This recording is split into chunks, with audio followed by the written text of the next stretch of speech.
peace, and grand rising to the sovereign, original, indigenous, natural, divine heirs. Today is May the 25th. It is 2025 on the ancient moon calendar, 2026 on the ancient sun calendar, 1447 or 48, I believe, on the ancient Islamic calendar.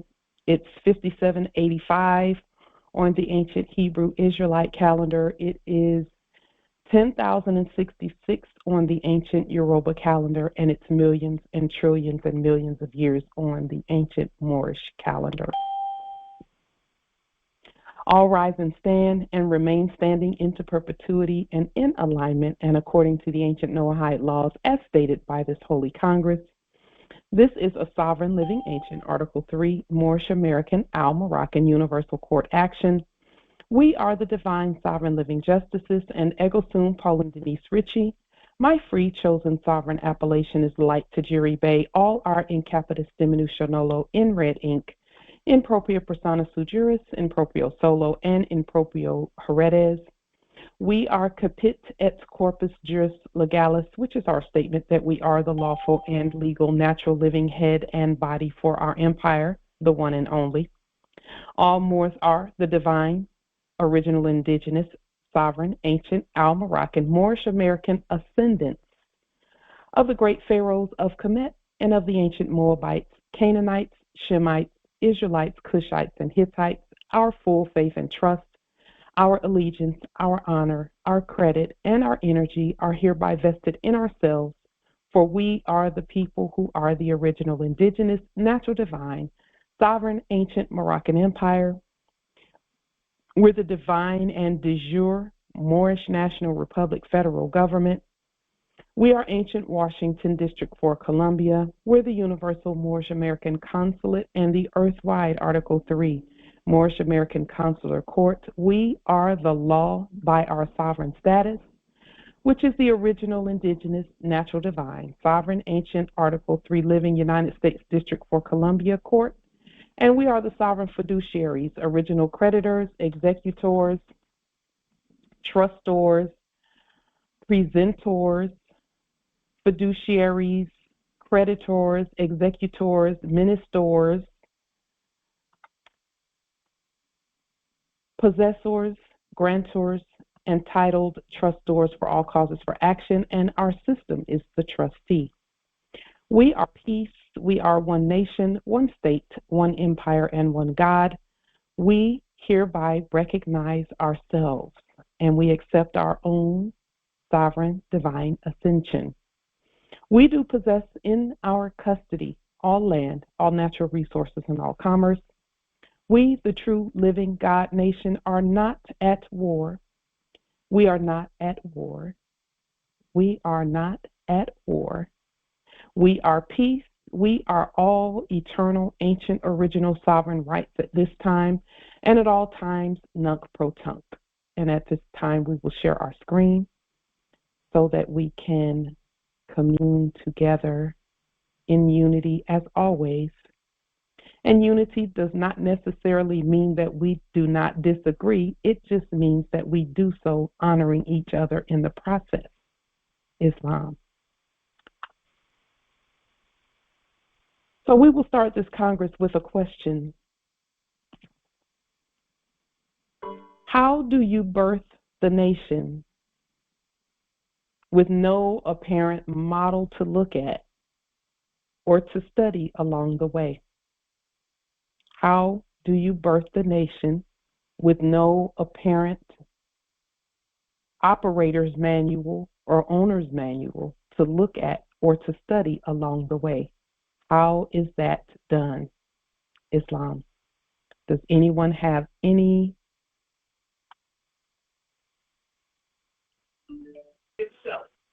statements? First of all, of course, nationality. Yeah. Then we are our authentic selves. We begin there. Yes. Empress Shasha, are you sure you haven't seen my notes? Authentic self. You must know yourself, know who you are, know your foremothers and forefathers, and Yes, that's indeed. really, I think, Indeed. without a manual, it's like having a child. When we give birth to our sons and daughters, our heirs, we don't have a manual, but there's something that clicks. There is, it's divine, it's natural, and we come from the heart. Yes. Come from the heart, be authentic, be true, and move. Yes. And move and be easy on oneself. And Don't trust. be afraid to move. And trust. And Trust your instinct, your natural instinct. Oh, that's good, Empress Shasha. That's really it. Instinct, intuition, integrity. All of those are I words. Yes. That's starting there. Because each one of us is a nation. And so the condition and state of my nation, I nation, must be right, authentic, because I am the right, I have the right. But as long as I stand authentic, honest, true, integrity, all of those things, then we all come together. Holy, holy, holy, holy. Yes. One nation. I yield. Yeah. Islam. Those are all the right answers. All the right answers. Not one wrong among them. Those words live through us. Those words live through us. So we're taking the perspective of this conversation from the energy by which we demonstrate and state and be ourselves on our own land. So, yes, the answer to the question is be yourself. That's why I asked you, Shasha, are you sure you didn't see my notes? No. Yes. Well, I was going to say, know thyself. Yes. It's Yes, Justice Atiba. And I would like to get in there. I'd like to say we need to build on the willingness to be willing to endure, help to manifest, and help to irradiate one to another, and be very mindful of distractions and aversions. I yield. Justice Atiba, are you sure you haven't seen my notes? Because endurance is one of the things that that the ancestors have been really congratulating us on. Yes, we received congratulations and continue to receive. This Congress receives congratulations from our ancient foremothers and forefathers who congratulate us on our endurance. Islam Empress Light, could you let Thomas Bay in, please? Yes, Islam. Our endurance is what was being tested over the last 7 years. Our endurance. Islam, Empress Cynthia. Islam. Yes. I'd like to share too. I feel that one of the guiding piece in life for me is watching nature. One for sure is the beehive, the female, the matriarch, how important she is and how everyone supports and she gives back and makes sure that the hive is healthy. So, I'm a gardener, so I look at those type of things. And nature, it's never lost its way. And so I think if I was in a desert island and I didn't know, I think I would look at nature. and all the great things that everyone else has said. All that plays into it too, because it has its own integrity. It can only be what it is, and it functions the way it functions, and it's successful, and it brings us honey. So anyway, that's just my thoughts on if I had to, create a society. It's not a society, a nation. That's what it would model. Islam. Thank you. Yes, Islam. Indeed. Justice Tonis. Islam. This is Tonis Alajar Bey. And the main point I want to bring here is that, of course, we haven't done this before. We were given false information. We weren't given the right education. But I want to remind everyone that the people that are in the so-called government now, it's all fake. It's all fraud. So if people went in there who didn't know how to do it, because remember, we let them into the country. They came here and they started. So if people who don't know what they're doing can go in there and create what we have now, you don't think we can do better? I mean, come on, people. You're some of the most creative people in the universes. So we should be able to come up with, and I'm basing my moves on what doesn't work in society now. Look at what doesn't work. Take your magnificent mind, look at it, see what you could do better or make it simpler. Because if you're not trying to rip people off or deceive them, you don't have to have all these complicated processes. You know what I mean? See, I'm excited about being able to rearrange all this stuff so it's simple and easy to do, like it should be if you actually are attending to people's needs instead of trying to serve them up to Satan or, whatever they're doing. They're not doing their job. All that stuff they're doing is extracurricular. That's why they're calling it, what do they call it? Democracy. We all know that democracy does not exist in any of our contracts. This is a republic. So, I'm Mr. Encouragement, mainly because we're about to get a chance to do what it is. I'm telling you, you can't fuck it up any worse than it is, all right? Sorry about the use of that word. But so I'm just saying, just move forward, take the best that you got and take what you know. Don't do what you can't do. Go do what you know how to do. Or if you were doing a job and it was all messed up, how could you simplify and make it better? Do the same thing you're doing, because now you're going to own the company. Because when we nationalize all these corporations and kick the other ones out, it's going to be a different scenario, and it should be something you should be looking forward to rather than, oh, I got to run and go. What, you want criminals to keep running it? Are you ready to stand up? Like I said before, I got one leg and I'm standing. Are you willing to stand with me to change this shit? Because I'm excited about being able to make change. I never was able to before. Okay, I thought I needed permission or approval. We don't. Okay, so let's go. Let's turn this into the most beautiful thing you can think of. And if we miss, we can try again. I mean, it's better than having tyrants in there who do not have our best interests at all in their minds. Okay, so I'm just signing off with this. I'm proud of all of you for being active Moors. Okay. Even if you're just sitting there being an armchair keyboard warrior, at least you're doing something rather than other people who are trying to talk us out of it or say, oh, what you going to do? You got to just suffer with this criminal system. No, we don't. It's time to make change. And I'm really glad to be Morlock Holmes on the case. Islam, nobles. Islam. He said Morlock Holmes. Justice Tonis, I'll say this just on a personal note. We do remember when we first connected with you, and you've just broken out of the shell that says you have to have permission to do things. We noticed that when we first met you, but we said the Spirit said just give him some time. He'll stop asking permission for stuff and just do it. And there you are. And for that we're grateful. Islam. It proved that more like Holmes. Yes, indeed.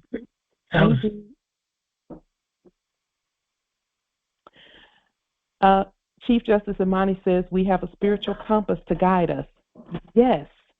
So when the great Sheikh Taj Tariq Bey talks about the compass and the square and those types of Masonic symbols, that is how all of this works. So yes, we have an inner compass. It's called a truth center. It's also called a constitution within us. That just we didn't need anything other than our truth center first. And then everything that we saw after that, our truth center would guide us, our spirit would guide us. And then we would assist each other, just like Justice Atiba stated, and we would assist each other in getting things done. How do you birth a nation with no apparent model to look at or to study along the way? Everything we see is an indicator that we apply our truth center. And when we apply our truth center to whatever it is that we see, it's going to assist us in getting in enjoying the journey in Islam. So with that being stated, our nation is already birthed. We've been birthed since time immemorial. We already are governing, and there's none beside us. So sometimes when we're listening to Moors speak, and this is not a criticism, it's just an observation, because we know they'll grow past it. Sometimes when we hear Moors speak, we hear them refer to some other courts or entity as a so-called quote-unquote government it looks like they're doing something. Today we're going to break that all the way down to the science of being ourselves. The science, because there's a science to it, to being ourselves. So let's get that started.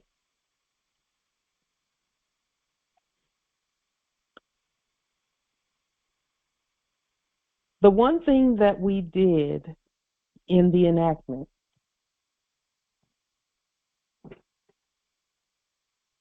as we were going about on our land doing things is we saw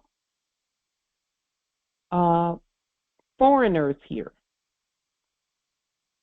And we're not mad at foreigners. We love them. And so when we saw the foreigners, some of them began to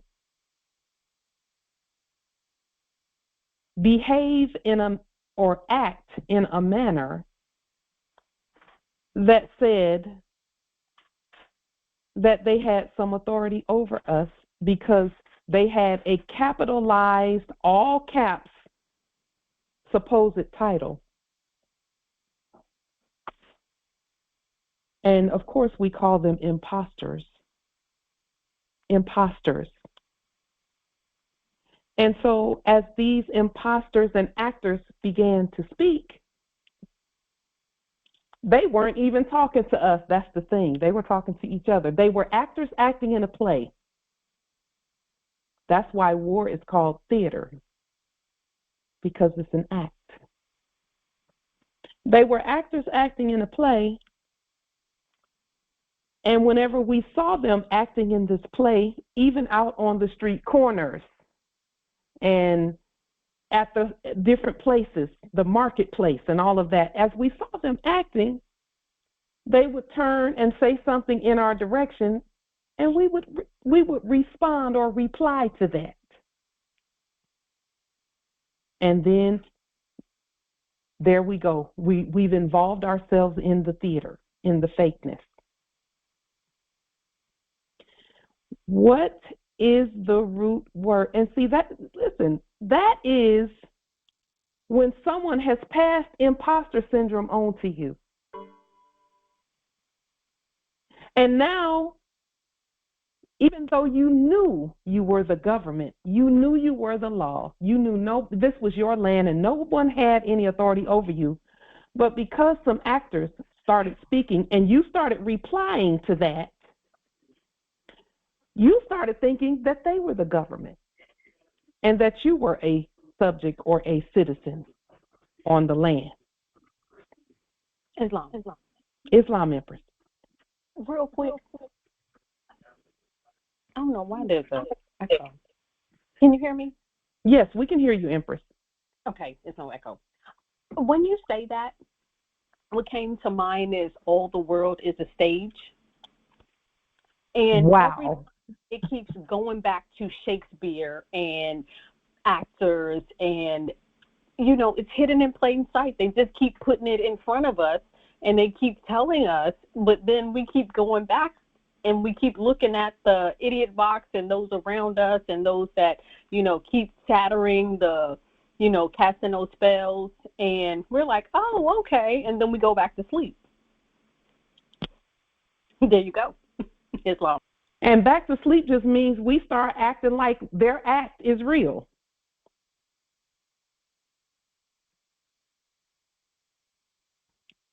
So I'm just so grateful to our ancestors. I'm so grateful. I'm so grateful. I'm so grateful. What is the root word for the word imposter? Islam. Islam Empress Dictionary. Well, you know, I would say impose.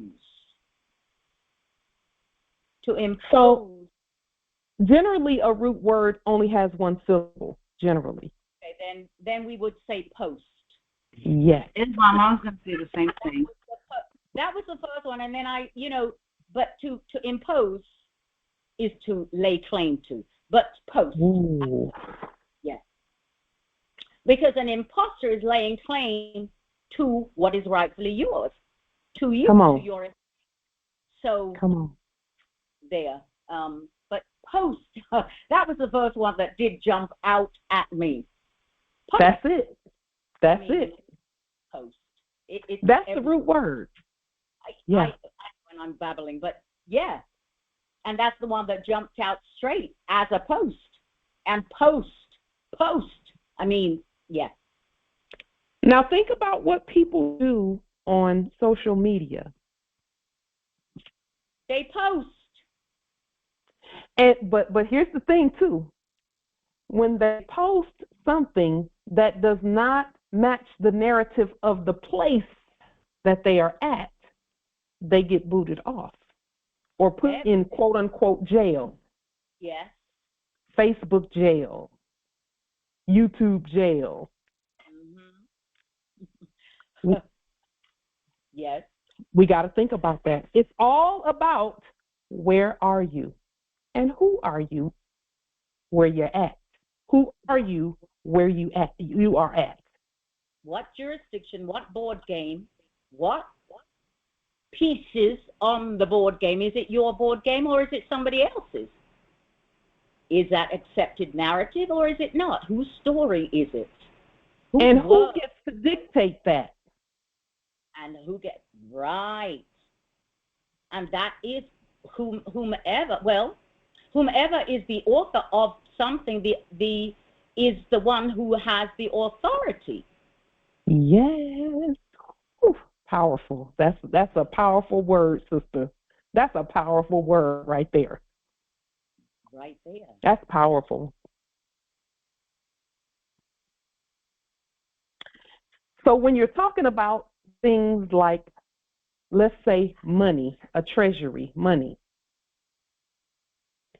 the terms in accounting that dictate who's doing what, who has the authority to pull from the treasury and who has the authority to send the money somewhere, the main two words in accounting that are also in the Constitution are appropriation, that's the person, and allocation, that's the place.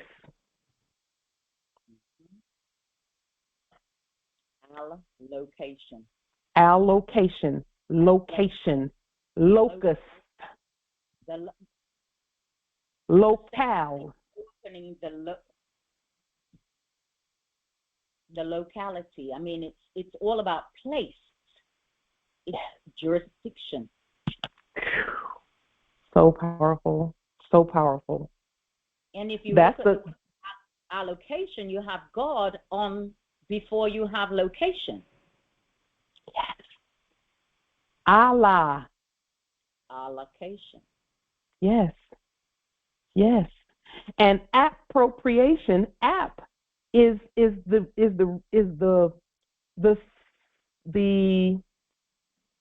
it is the beginning of the word application or apply. It's the root word for apply. App is the root word for apply.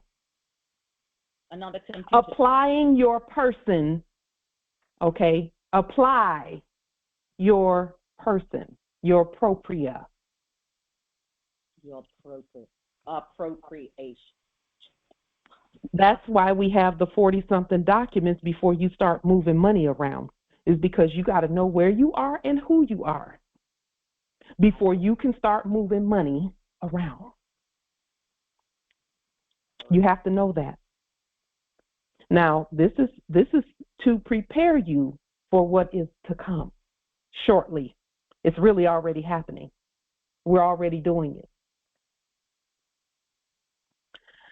So the root word for impostor or imposter is post.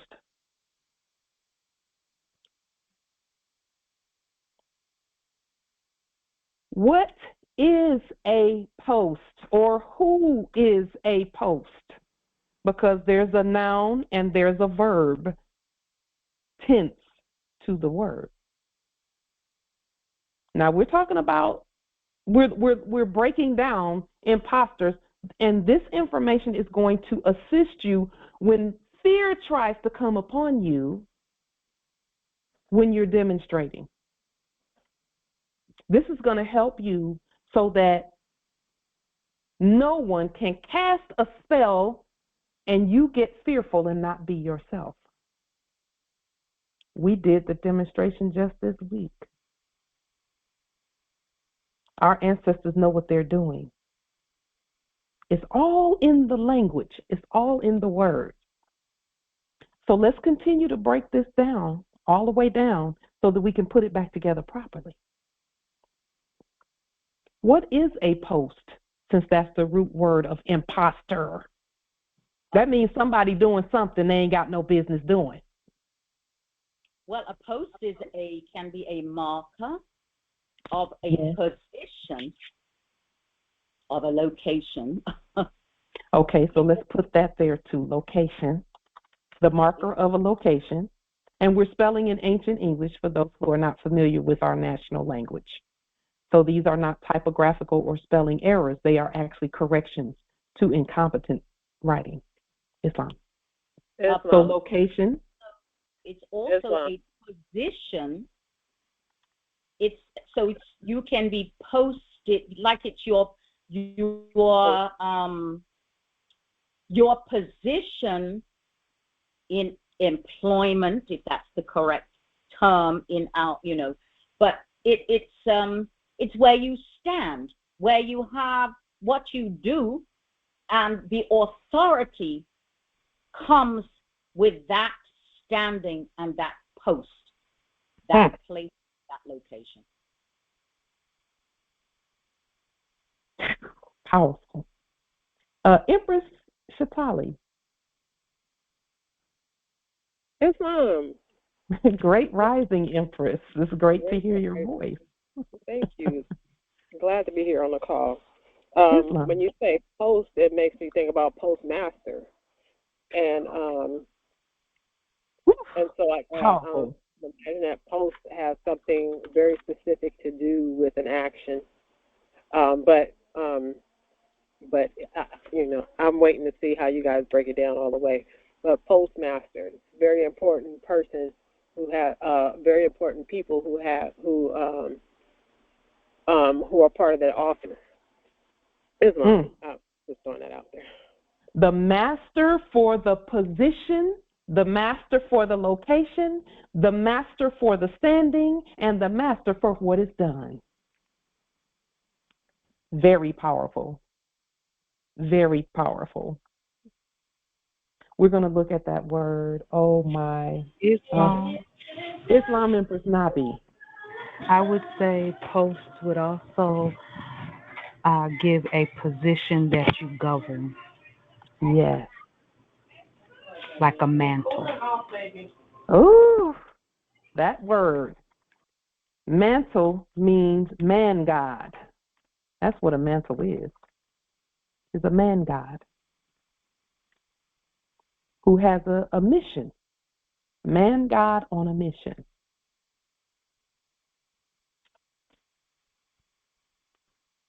That's so good. Islam, Empress. So to post, you post something in your accounting book, in your ledgers. Yes. It is an entry into the books. In order for any book to mean anything, there has to be at least one entry in there, whether it be a word or a number. Or else, what good is the book? What good is the book with no entries? Entry is a doorway in. So when you put an entry into a book, that means you're opening the door for whatever that entry is talking about. When we put entries into our banking ledgers, that means we open the door to our own banking because we posted an entry. When people are on social media and they're posting on social media, they're opening the door to their thoughts, to their lives, to their work, and everything else, whatever it is they're posting about. And whenever that does not match the location of the place, then they say, okay, we have to mute that one. Mute that.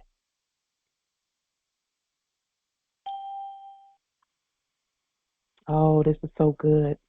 So an imposter is someone who is assuming a location, a position, a standing, a doing. They're assuming to be the master for the post or the place. And they're assuming the authority to enter and make entries into the books. Islam, Empress. Postmark. A mark. Mm-hmm. A post is a mark. Mm-hmm. So just think about the marks that we saw from the previous era and put that with animal husbandry. Now you got the mark of the beast from the previous era. See, people act like they're all afraid, oh, the mark of the beast. No, you had that previously. You were enacting that previously. That's already done. That's done and finished from the previous era enactment. So don't get scared now. Islam, Empress. So the post is also the mail. Yeah. Enter the mail into the postal system. So it's an entry. And a mail system is a communication. It's currency. Currency, because it's movement. Yes. Words and energy are put on a conveyor belt and are being moved back and forth. Words and energy. And if your words and energy don't match the location and the position, then you get ejected out. That's in the black code. That anybody who's not like this or that gets ejected out.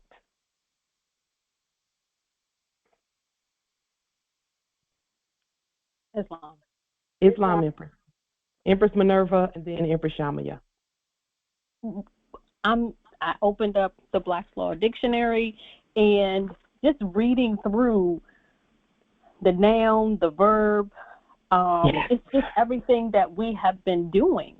When you said earlier, this was a couple of congresses ago, on shore, and you're posting in everything that we do when we give notice, because right here it says to bring to notice or attention of the public by affixing to a post or wall or putting up some public place to placard. And then right here, it's a conveyance for letters or dispatches, like the Empress was saying about post. And then it's also occurring in a report or a textbook, is used to send the reader a subsequent part of the book. But for us, we are constantly posting. Yes. Constantly posting and putting to the public and affixing everywhere. Yes. And we could even say just plain old fixing. Mm-hmm. That's good, Empress. That's good, Empress. Ooh, that's great. This is the last one, because, you know, in your sleep and in my sleep as well, because my father, and as we go through this weekend, you know, the military post. Yes. Oh, wow. Where it's called the post or the base. A military establishment where a body of troops is permanently fixed. Islam. And that's a wartime definition. Yes, that's a wartime definition. It could be a peacetime definition too, though. Ooh, that's good. Wow. Post and position or posit are the same word. Post and posit or position are the same word.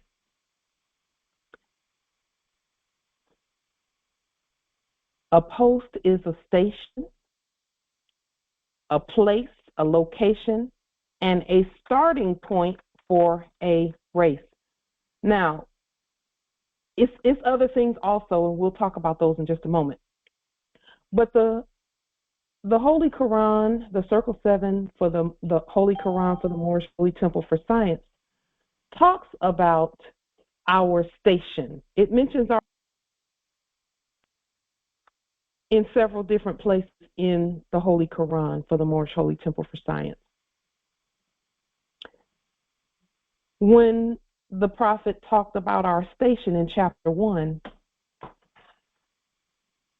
he was talking about our standing, our position, our location, and the starting point of all that is done at earth. There's a place where everything starts. That's a post.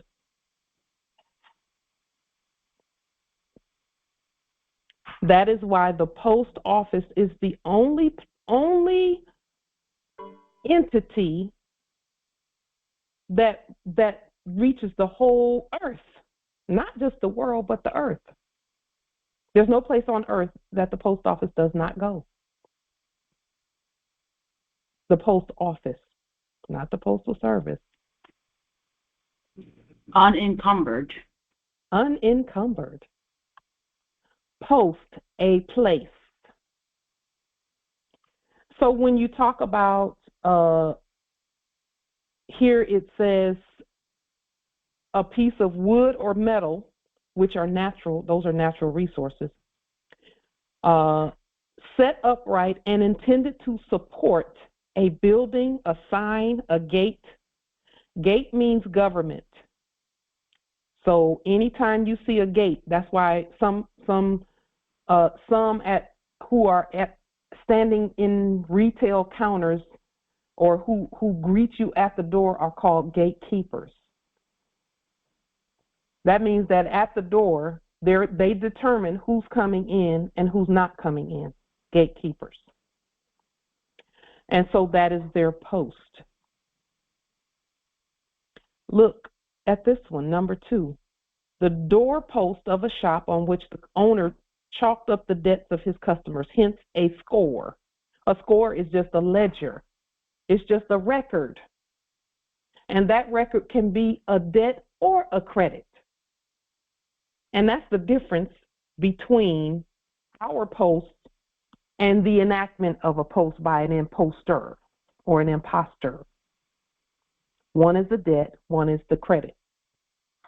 And when we say credit, we mean creditor. That means the one who has the ability to issue an inheritance, a tribute, and not just taking. Anything resembling a post in shape or purpose.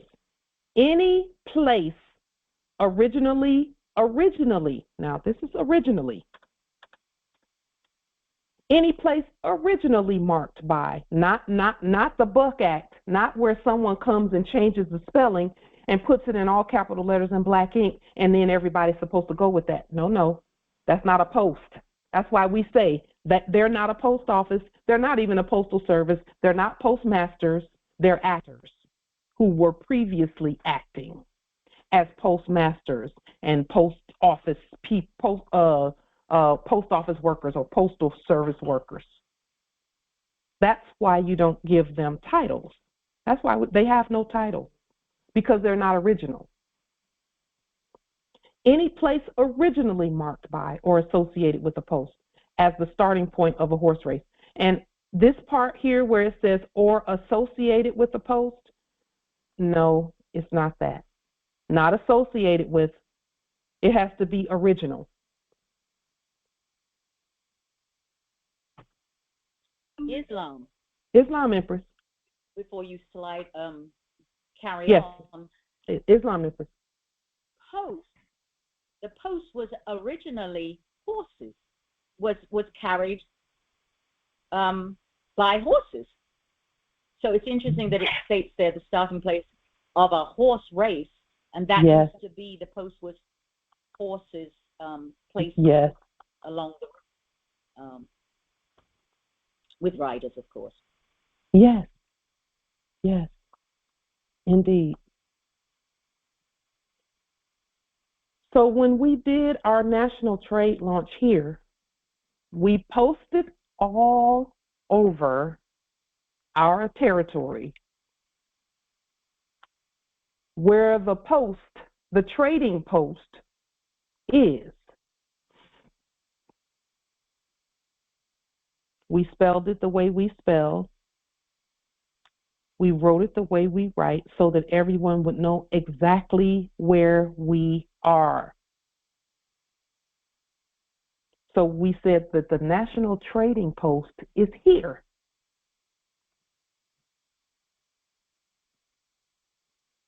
Post, a place. And someone mentioned a military post. A place where a soldier is stationed, or a body of troops, a garrison. A place, and then number 8 here says a trading post. A trading post. Number 7, a position or job, especially one to which a person is appointed. Because we're on the land, that is why we did it this way. And guess what? People showed up. They didn't act like, and not a single subject who came asked, why do you spell it that way? None of them asked. None of them said anything about, am I at the right place? No, you're right where the sign said you were. Right where the post said you were. This is the post.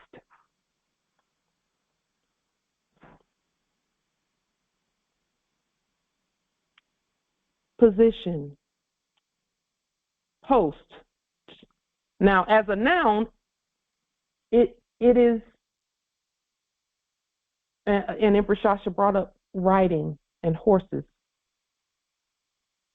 Originally, a post is one of a number of riders or runners posted at intervals to carry letters and packages in relays and stages along a route, or later to provide fresh horses for a courier.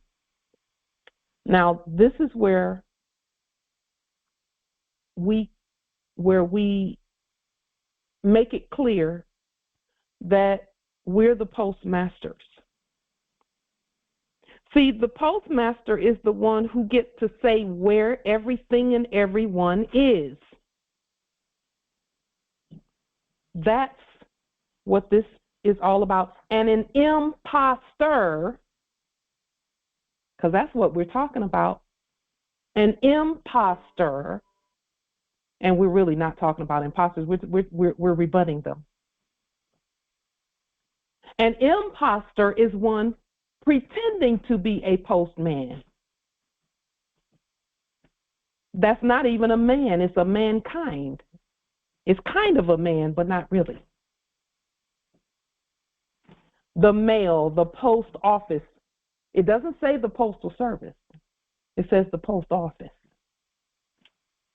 Because all offices are living places. That's why imposters try to change the name. They try and make it look like the name has changed. And did you also know that to post means to travel with speed? Now, we've been talking about the right to travel. Did you know that you cannot travel unless you're actually the postmaster? You can't travel otherwise.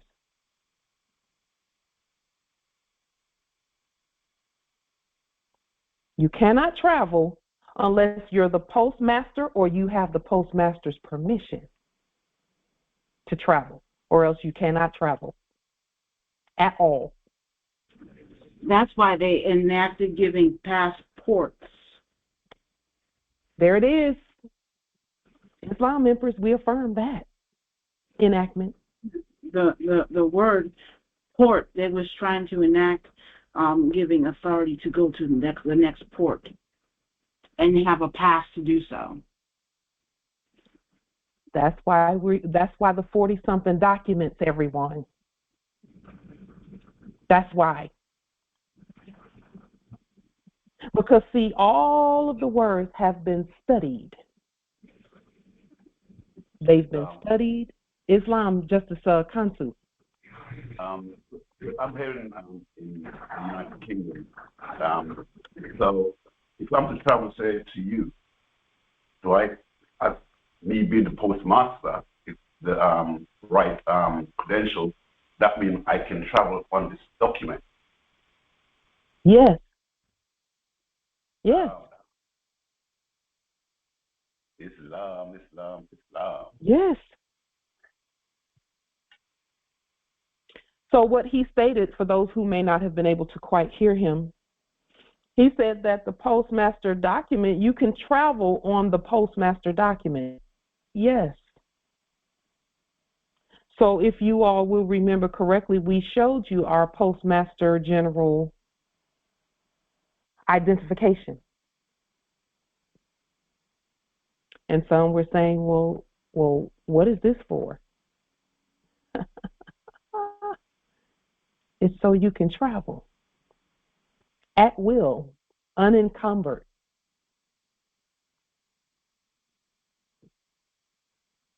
Through all ports.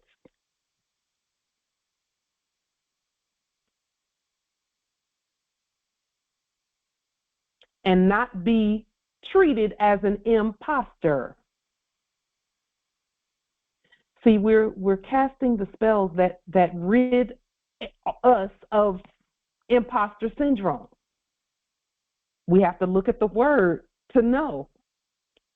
Look, post in bookkeeping, to transfer from a day book to the ledger, to enter in the correct form and place. And it's not a form for us, it's proper.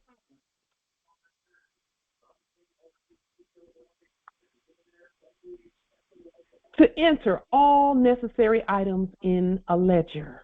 Thank you. Post, to travel fast. Look at that word. Post, to travel fast. To ride post, to be employed to carry dispatches and papers, hence, to hasten, to travel fast. And that is why the ancestors told us way back I believe it was, 3 years ago. 3 years ago, yes. The ancestors had us to go to the post office and put up our flag and claim it. Federal Way Territory. There it is. Peace and Grand Rising. The ancestors had us to go and put up our flag. Now, that's not for everyone to do. Okay, you don't have to do that. Once it's done, which it is, then it doesn't have to be done again. Okay, so the ancestors had us do that demonstration, and I will tell you that even at that time, we could feel it, but we were not completely 100% seeing at the time what the purpose of that demonstration was. We knew in our spirit what it was, but we didn't have the words yet, but we have the words now for what that demonstration means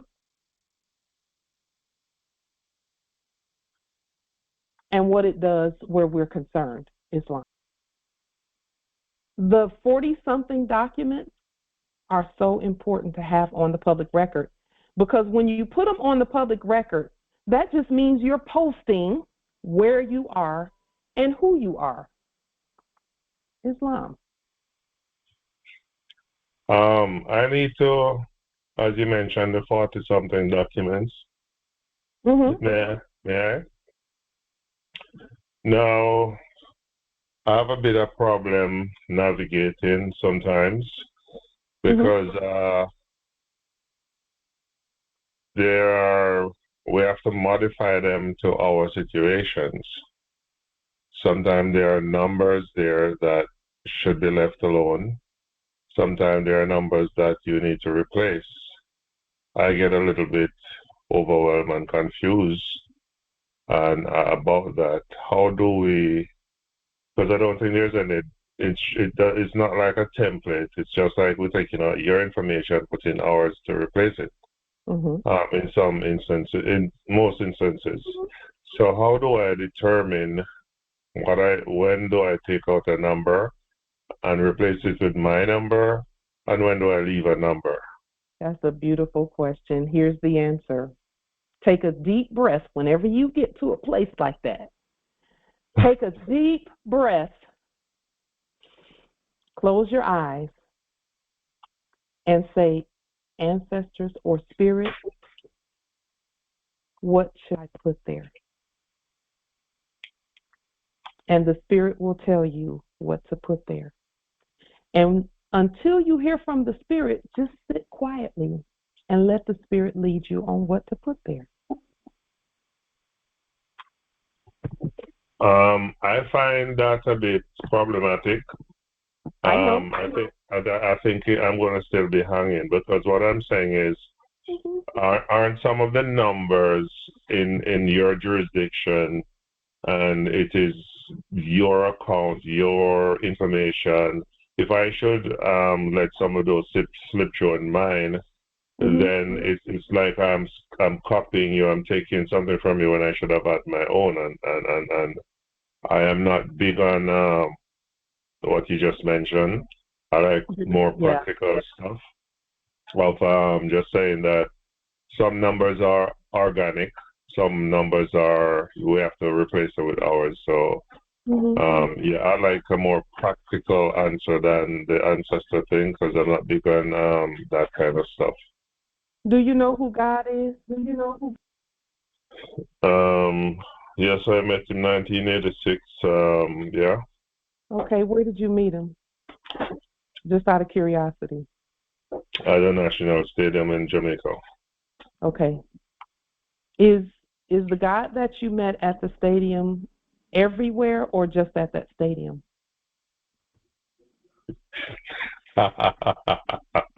He's everywhere, of course. Because does that include inside of you? I'm gonna point you there, Justice Willie. You know I'm gonna do it. God didn't leave God in the stadium. Is that God in you? For sure. Does your God have a mouth? Mm-hmm. Does your God speak to you? Of course. About what? Whatever Everything, something, whatever. I'm sorry, what was that? Whatever I consult him about. And when he thinks it's necessary. Okay. Yeah. Okay. I yield the floor on that one. Islam.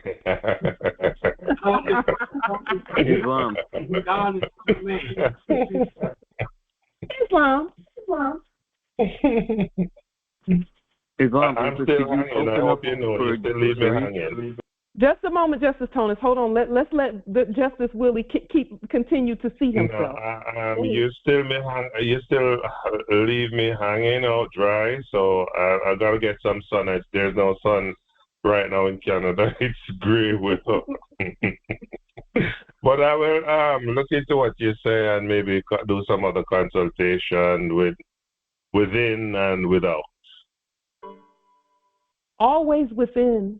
Always within. There's no God way out there that's going to come and save and rescue anybody.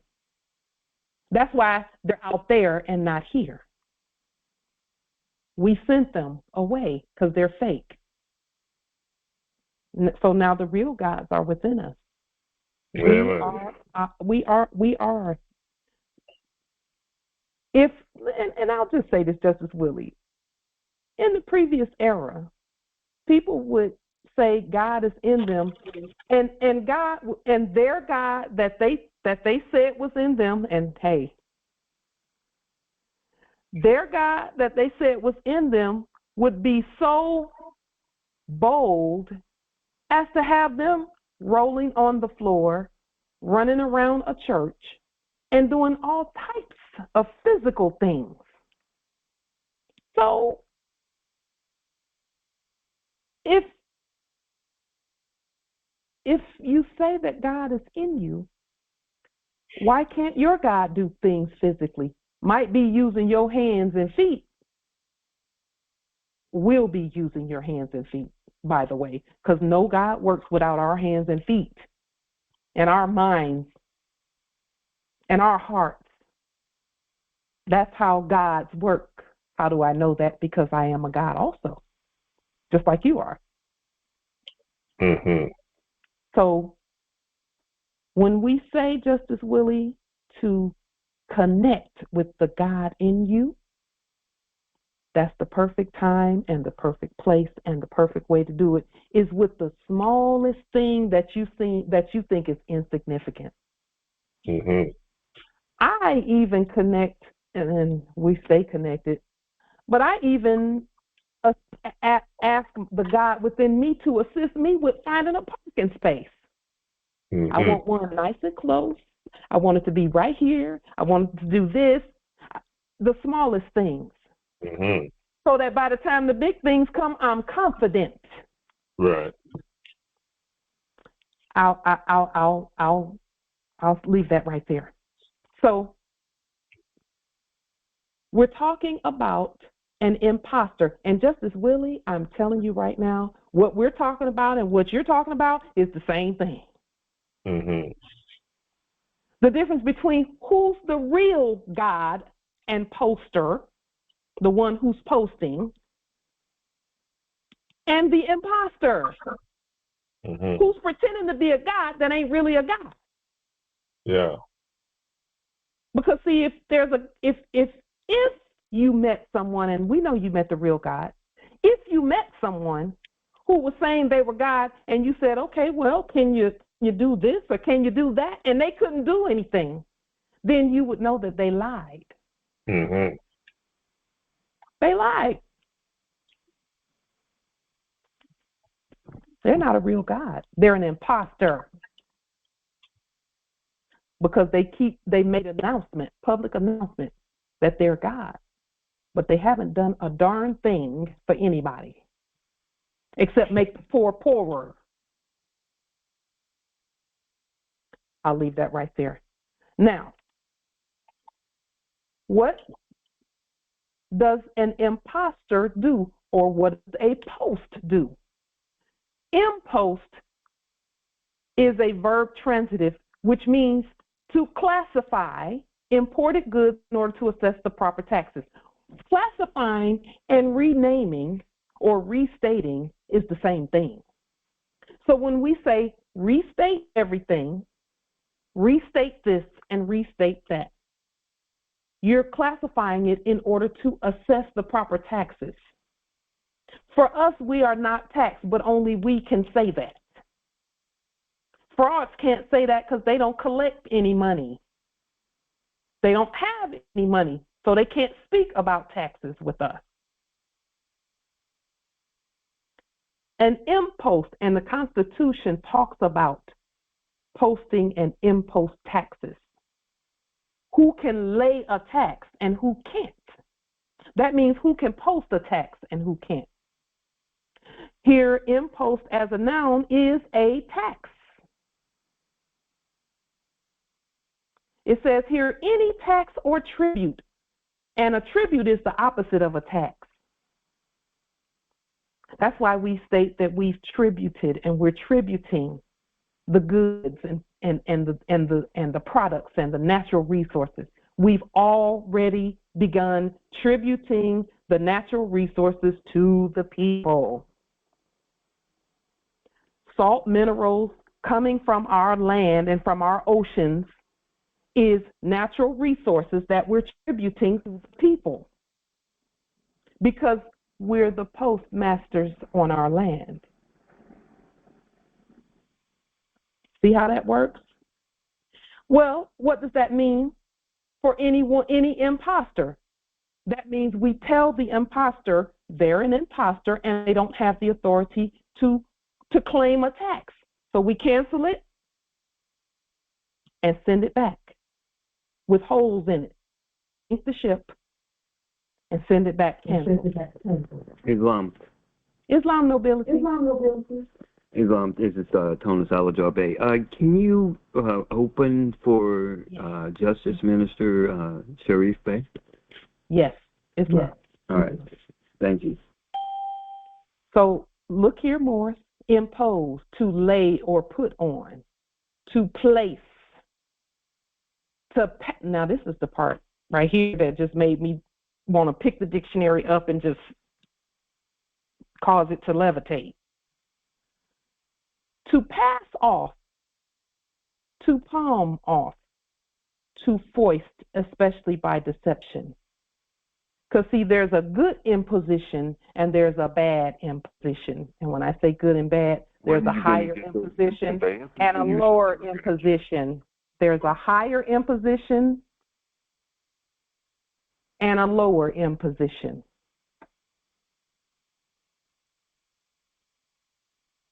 There's a poster and then there's an imposter.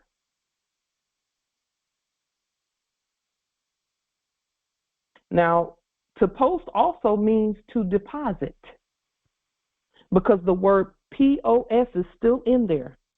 Position, post, imposter, impose, those words are still there. To subject by way of punishment. And here, to impose on is to cheat or defraud. Impose, a noun, command, injunction. Now, here's the word imposter, a deceiver, a person who, listen, because we're talking about actors. Now, what we're saying right now, the reason we're putting heavy emphasis on this is because this word science is going to show you and is going to, once it's absorbed into your system, and it's absorbed right now, Islam, there's no actor that's going to ever fool or deceive you. No actor will ever be able to do that. The actors are persons who assume a character for the purpose of deception. That's what an imposter is. a deceiver under a false character. That's why people always talk about having good moral character. Good moral character. But I'm not an actor. So that's not necessary, is it? Islam. We've been talking about imposter syndrome, and a syndrome in medicine is a number of symptoms occurring together and characterizing a specific disease. That means they keep talking and talking and talking until they convince you that you're not real. Because that was their role. Their role was to convince you that you're not God, that you're not the government, that you're not the law, and that you're not the authority, and that you're not on your own land. That was their role.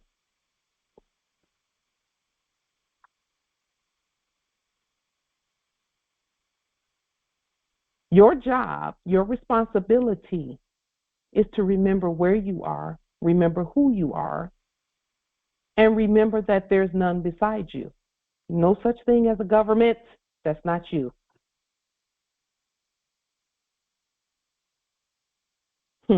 This week we did a demonstration where one of the subjects was attempting to tow a vehicle, not a vehicle, an automobile. And he said to us, I have the authority to tow this. And all I said was, you do not have the authority to remove this automobile from this property. And do you know he couldn't move? And he didn't take it. And the property that we were at, it could have been anywhere on the land. It could have been anywhere. Nope, no authority. I don't care how many stacks of paper you have there, you have no authority. None. And you know he couldn't move. He couldn't move. Because we stated you've been properly identified. All we did was just the words. We didn't have to fight. We didn't even have to bring out any documentation. All we did was speak. That's it. That's it. Because we don't have imposter syndrome, and we were not going to let him speak imposter syndrome on us, because it's a spirit. Imposter syndrome is a spirit. And that's the spirit where when they cast a spell, it makes you think they're real and you're not.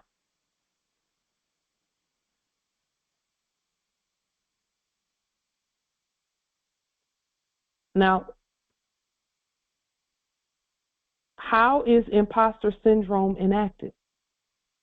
This is the only way, right here, that imposter syndrome can attempt to be foisted onto you and imposed onto you. This is the only way. Once you lock these ways down, nowhere ever can an imposter pretend to be you, pretend to have any authority over you. It'll never work. It will never work, whether it be on paper or when you've appeared on the land. No way. That is why the words are so important. That is why the words, and let me tell you that even movement of our arms and legs is called body language for a reason, because it's words still.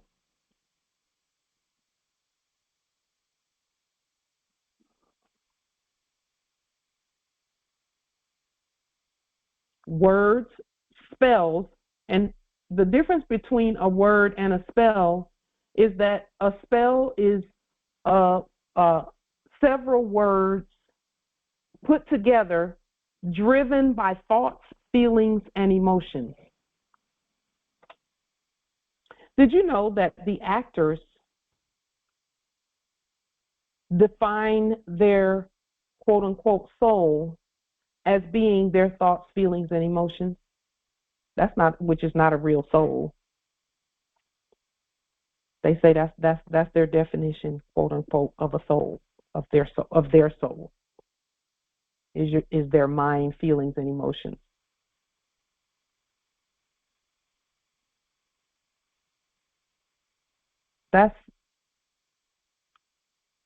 If you mimicked that from someone else, that means you're mimicking even having a soul. The imposters we're talking about. And when we talk about imposters and actors, we're not just talking about, those with pale skin, because we don't do colorism. It's not about color. It's about the law. It's about identity. Who are you? And where are you? Because you're absolutely insane if you think that this is not that this is not our land, and that you're somewhere that you have some authority if you're not us. Period. That just doesn't make sense. It doesn't compute with us at all. And if it doesn't compute with us, it's insanity. The other kind. That means they're hearing voices that don't exist.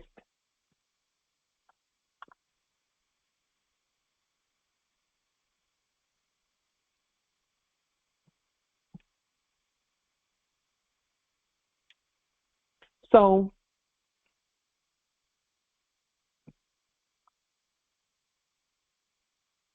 this is the only way.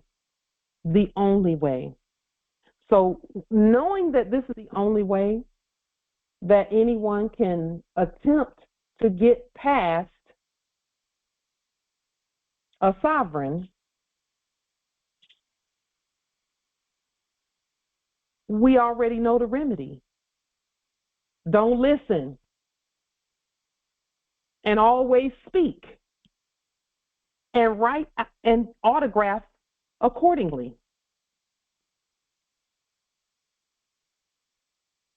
That is how you overcome the fraud.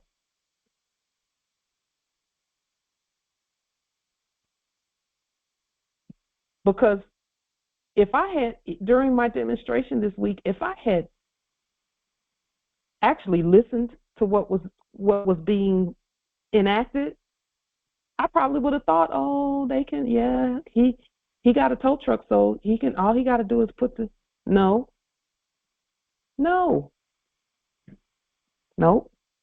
All I said was you do not have the authority to remove the automobile from the property. And he went and sat down and waited.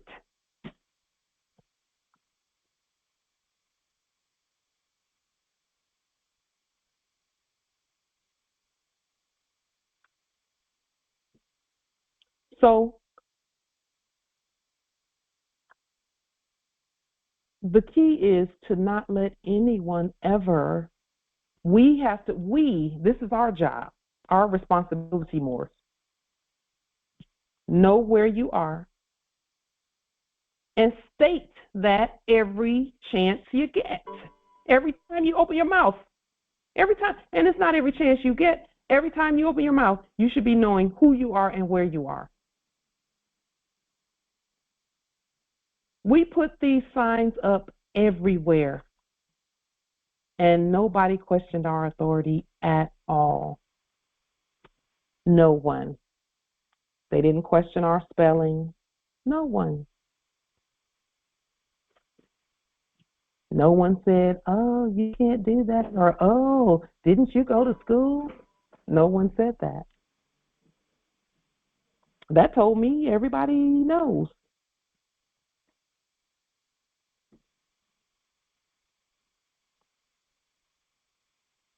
Are there any questions about imposter syndrome? You must give them imposter syndrome with your words,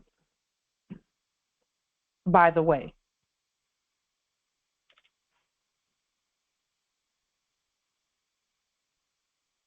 So that they won't be traveling on your land thinking they can tell you what to do. You give them, and see, the giving a fraud imposter syndrome is very easy. It's very easy. Speak the law and don't change, no matter what they say. Speak the law and do not change. You don't have to answer or respond. Now, there's something that I will to show you here that the ancestors have stated about when imposters start talking and the sovereigns start enacting, answering them. Let me show you something real quick here.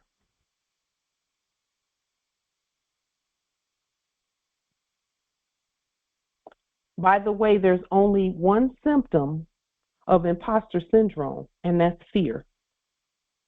That's the only symptom of imposter syndrome. Fear.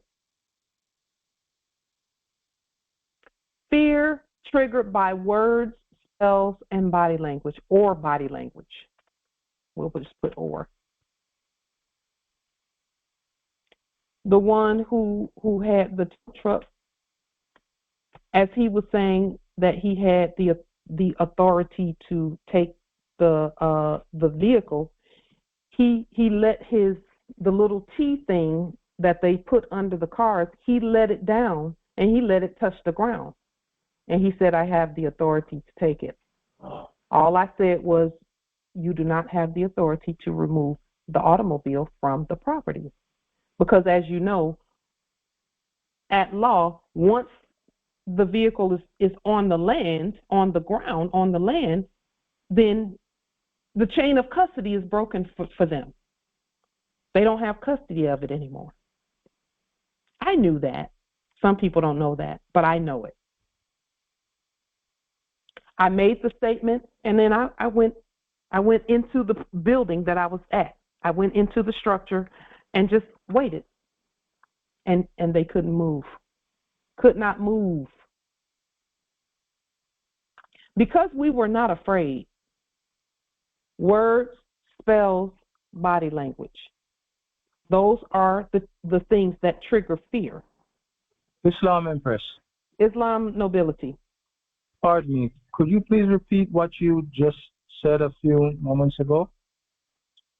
About the tow truck and when the vehicle has been put down onto the ground? That part? Yes. Yes, something you said that you knew. So I know that, for example, if a tow truck tows a vehicle and they let's say they bring it to a property, they bring it to your property, and they put it down and they're waiting for you to give them some fiat. Once they put it down and disconnect it from the truck, they can't just pick it back up when they get ready because the chain of custody is broken. That means they don't have custody of it anymore, even if they're still there. Okay? So we were not going to give fiat, of course. We and the parties that were involved were not going to give fiat. Okay? So once he unattached it from the truck, he didn't have custody of it anymore because the property wasn't his property. Okay, Empress. Gratitude. See, chain of custody is so important. And this is the thing about chain of custody that they know that we must know. Is that once we put on the public record where we are, and we must keep doing that. In everything that we do, we continue to do that. So when we initially declared our nationality, we stated on the public record where we were and everything. We're going to continue to state where we are. We're going to be ourselves. Every time we speak or no matter how we move, we're going to be ourselves.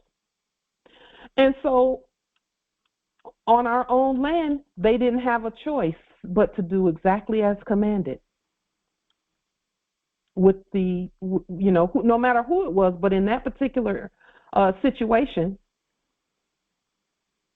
fear is not an issue when we know who we are, because you can feel fear and still be yourself and still do what you're supposed to do. We've done that many times where we felt fear because we know it's a frequency.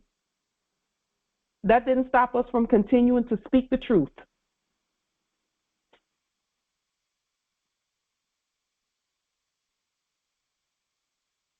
See, imposter syndrome, it uses fear, and that's the only symptom of the words. So with imposter syndrome, they put fear and words together and try to overcome you. So your job is to just continue to be yourself. Speak it. You don't have to go back and forth with them. I wasn't going to go back and forth and argue about authority, because we are the ultimate authority. There is none beside us.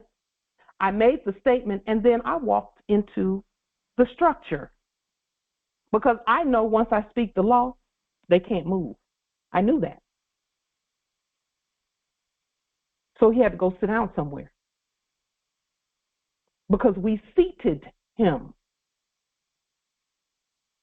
I didn't have to argue back and forth.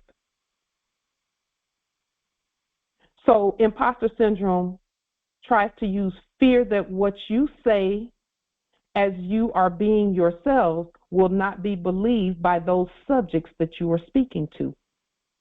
Fear that what you say as you're being yourselves is not going to be believed.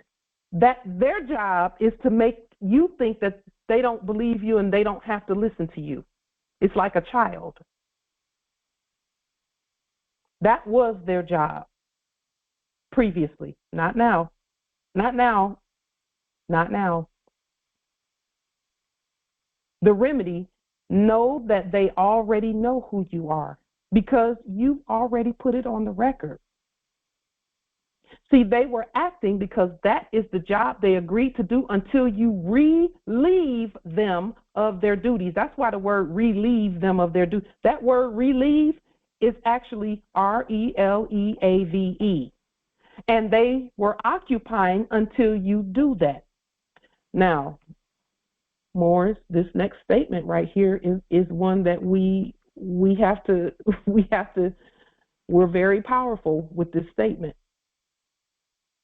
Because remember, they were doing, quote unquote, they were enacting military occupation. We're the only ones who can grant them leave so that they don't do that ever again. So the statement is, your leave is granted, do not return. Say it and know that they have to do it.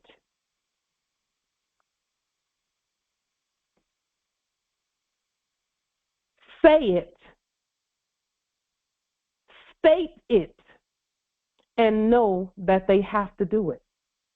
But see, you gotta know for yourself. You have to believe the words that come out of your mouth. Your leave is granted. Do not return. That's a spell. Say it 3 times. It's a spell. And you don't have to say it 3 times. You can say it once. Your leave is granted. Do not return. Now, why did we choose those words? Because even as subjects, they had a job to do. We are relieving them of even that. That means back to Europe, Europa. We use the word granted because they are immigrants.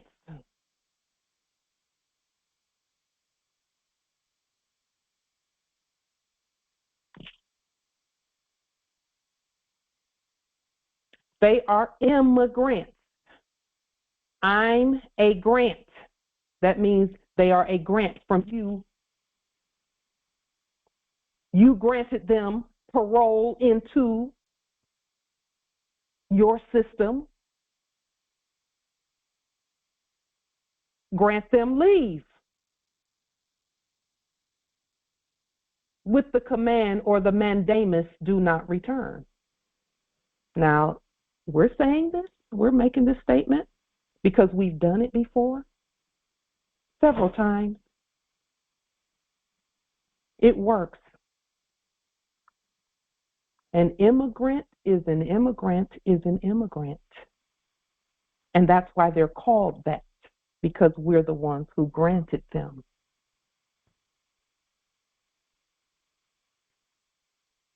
Islam. Islam, Empress. So we're speaking of immigrants right now. And that's anybody anybody who is not you. Who's not us. But some, you see now, there are some who appear to be us sleeping, but they have immigrated into a different jurisdiction and are acting as impostors. Someone granted them the leave to do that. We did. So they have to go too. Particularly if they are attempting to act as impostors.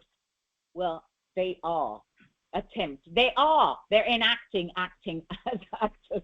So I just wanted that clarification, because in my mind, different jurisdiction, wrong jurisdiction, claiming authority that you do not have, your leave is granted, do not return. Islam. And it must be those words. You can't say, I'll let you have leave. Don't say that. No, your leave is granted. Your leave is granted. Do not return. Thank you. Islam. Because again, we're talking about imposters and the real poster or the postmaster. We are the master for all posts.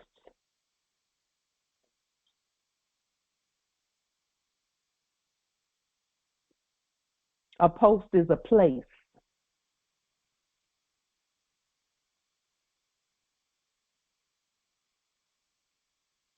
Which is a jurisdiction.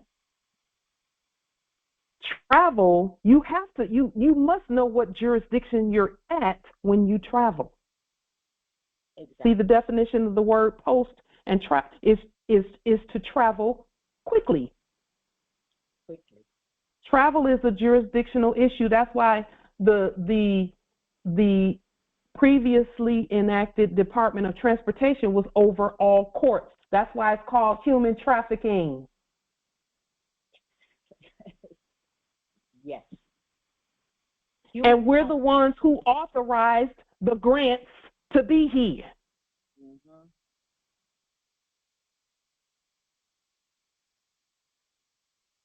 That's travel.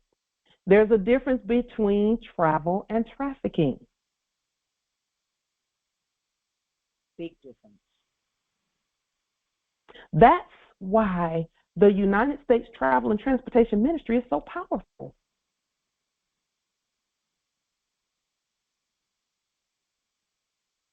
That's why persons freeze in place and can't move unless we say so, unless we permit them to. We did it, and nobody was moving until we said so.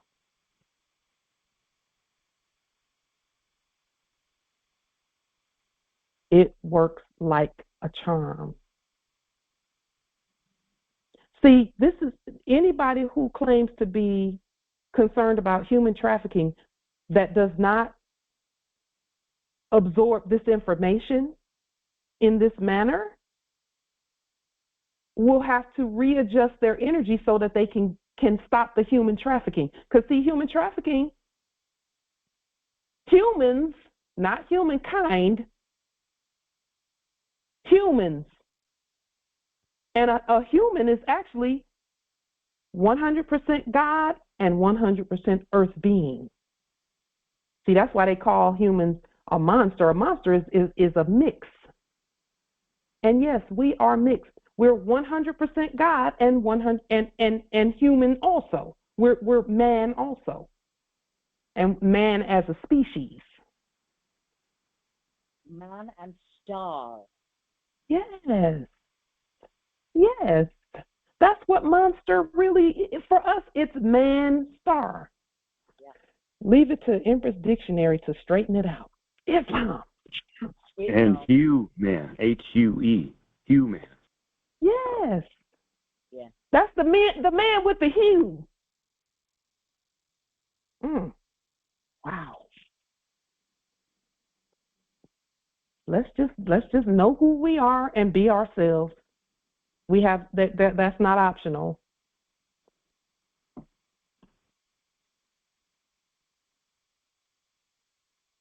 So for those who will, we state this at the end of all court actions as we deem necessary. Because anytime we're speaking, we're doing court actions. I was doing court actions, even talking to the subject. First thing out of my mouth is, what is your name? That was the first thing out of our mouth. What is your name? And they always give it. They give the name, and we take the name, and we change it from all caps to in capitis diminutio minima. And for us, because there is a sovereignty attached to ours, that gives us automatic authority. See, their in capitis diminutio minima doesn't have a sovereign attached to it but us. When we were asleep, they thought that Donald Trump and George Bush and all of them were the sovereigns. Or they were saying the states are sovereign. No, not the false fake ones in all capital letters. None of that is sovereign. There's nothing sovereign about any of that. Islam, Empress. I just wanted to point out, because you said they always give it, but from what I'm noticing now, they are not giving it. Either they will give the first name, and that's as far as they'll go, or they will not give you anything. They will remain silent. Because I just did it the other day in the courts, and they remained silent. And then the prosecutor wait, hold up. Wait. Let me just. You said you did it the other day in the courts. What courts were you at? Well, the fake court, of course. Yeah. They're fraud. We all know, like, it's all fake, but well, wait a minute. We can't call them frauds if we are attending thinking that they're courts and judges. We can't call them a fraud. When they kidnap a national, they never kidnap a national. They always kidnap someone who has a contract or who does not know who they are completely. They've never kidnapped a Moor who knows who they are completely. They've never done that. That's what our testing was, Empress. And some will not agree with me, but it's not even about that. When I did POW demonstrations, there was something the ancestors were showing me about who I am. I had to know that I was doing court actions and they weren't. I had to know that. And the only way for me to know that was for me to be in that situation and do the court actions and let it do what it do. And you are correct in that statement about about contract, because yes, the reason why that even happened was because the national wasn't 100% sure on how to react to them, they did take on a lawyer, and then they did the court action on the lawyer, and the lawyer now had to excuse himself. So yes, it's an ongoing situation. So that is why that even happens. When they're being themselves, the ancestors will make some other ones move aside. Mm-hmm. But see, Empress, in order for us to know that, some of us had to be put in those positions for us to know. Right. We had to be put in those positions. And every time we stand and know that, listen, we just have to know and trust. You know what trust is, Empress? Trust is us being ourselves, even if we think it's not going to work. That's what trust is. So we have to trust the ancients within us. That even in those fake courts, which we don't go to, you must make it your court. And every time we do that, we flip that thing over. Everyone who has ever said, no, I'm the court, I'm the judge here, and then proceeded, they flip it every time without fail. So it will work. And Empress, what you did was you haven't done anything wrong. You just must know that you're the court and they're not. Because see, the first word that fear would put there is, oh, the kidnapping. Oh, the kidnapping. That's the first word. You're not a kid. That's number one. You're not a goat. You're not a baby goat. So the language there. But people bring that up a lot when it comes time when, as they're demonstrating, if things don't go the way they will for it to go, they say, oh, but the kidnapping. Oh, but the we still have to trust, because that's why trust is the foundation. We have to trust that what we're going to say and do, the ancestors will honor it. They're not going to let anything bad happen to us. For some people, being shuffled around like we all been shuffled around is a bad thing. Okay, but the ancestors took care of us as we continue to stand and get to the point where that can't happen again. It won't happen again. And because we know who we are. We know we're the court. We know we're the law. So your language, Empress, and this is not a criticism, this is actually a congratulatory statement. Congratulations for being yourself in that situation. The ancestors will all just keep doing it. That's our thing. Just keep doing it. True. No matter how many times that thing seems to present, just keep doing it. And watch. You're so protected. You're so protected. You're so covered by the ancestral energies. Indeed. They will. And then our language, because when we get scared sometimes, the fear will cause us to say certain things that we know is not exactly what it should be. But then we just re-invoke again. Because anytime that I've been afraid and I said something that the spirit prompted me was not necessarily the right thing, I just re-invoke again really quickly. I just re-invoke again. Re-invoke jurisdiction again. I did do the court action on them in the courtroom before I spoke to them. That's the right thing. That's the right thing to do. That's the right thing to do. But you must know that they're not the court. You're the court, and you're the only court. There weren't two courts there. There was only one, and it was you. Indeed. Period. Thank you. Thank you. You're solidifying our future, so that our heirs don't have to go through that, because we're going to teach them, and then we're the court.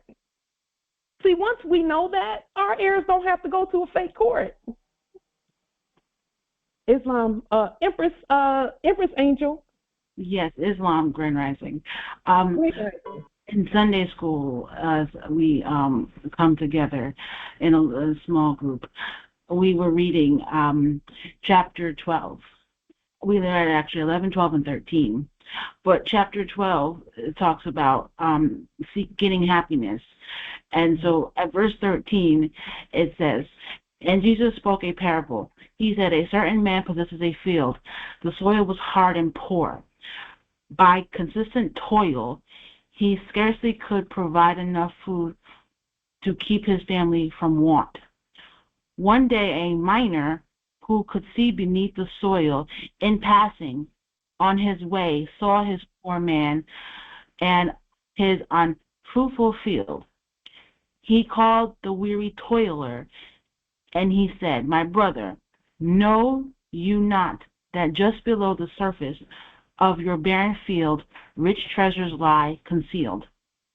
You plow and sow and reap a scarcity way, and day by day you tend upon a mine of gold and precious stones.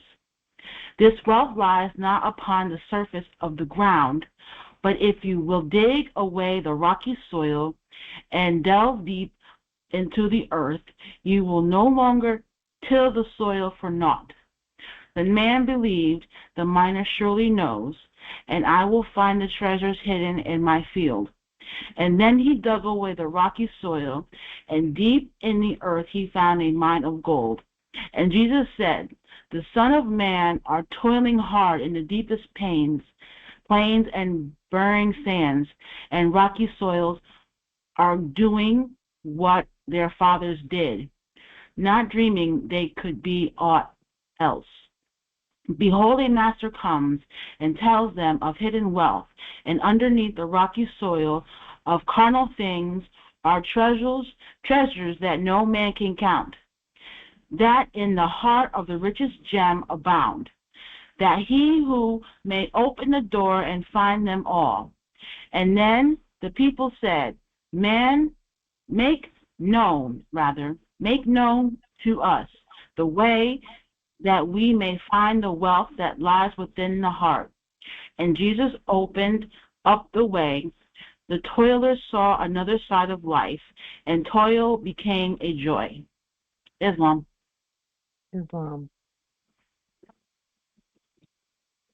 Thank you, Empress Angel, for reading that from the Circle 7, Holy Quran for the Moorish Holy Temple for Science. Islam.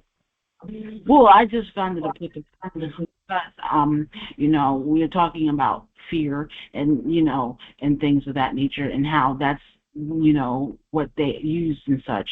But, once you know what it is, you're to toil with it, enjoy, and to know that just beyond the surface is your reward. We're finding now, and this is our 7th year of doing this, it won't take some of you that long. But in this, our 7th year, we're finding that the fear does not come as quickly as it did previously when we're doing our statements and demonstrations. See, for some of us, as the fear is going away, we're speaking the law repeatedly, and that's really the point, is always speak the law. Always speak the law. Always speak the law. Now, we talked about the word post. It's unlocked nobility. We talked about the word post. In the Biblio, it talked about putting the law or the blood on the door post. Putting the law and the blood on the doorpost to keep the angel of death moving, to keep it from entering the dwelling. That's still applicable today. Just keep speaking the law. That's it. And that's not a whole 56-page affidavit either. It's a few words. Proper identification of the parties, state the law, whatever the law is for that, whatever it is that you're doing, and then this sovereign justice stands and is the law, period. Islam. So the blood on the doorpost, when you mention that, I'm learning that blood is living. So it's a bloodline. And so blood is, you said blood is what, Empress? Blood is living. It's the living. It's bloodline. It's inheritance. So you putting blood on your doorpost, you're separating yourself from the dead. Yes. Yes. And so so that was huge to put that blood on the doorpost, because there were the ancient living people in there, in those houses. Yes. Everybody else was dead. Islam. And we're the ancient living people in these dwellings we call a body. Yeah. And so when we speak, we're putting the blood on the doorpost of the dwelling. Yeah. And what it also revealed to me is that why they call it a dead status is because you didn't have the living were ancient people where a man and woman came together and they had a baby, and the babies had babies, and the blood went from mother to child, mother to child, mother to child. Yes. You don't have that being black or African American. There are no two people who came together and started that bloodline. Not United States, nobody. So to say who you are, you're original, you are an heir, you have the blood, that's saying that you are you're of the living, of original ascension. Yes. Yes. And that is also stated by us creating our own birth announcements, because a birth certificate or a birth affidavit is an announcement. It's a post.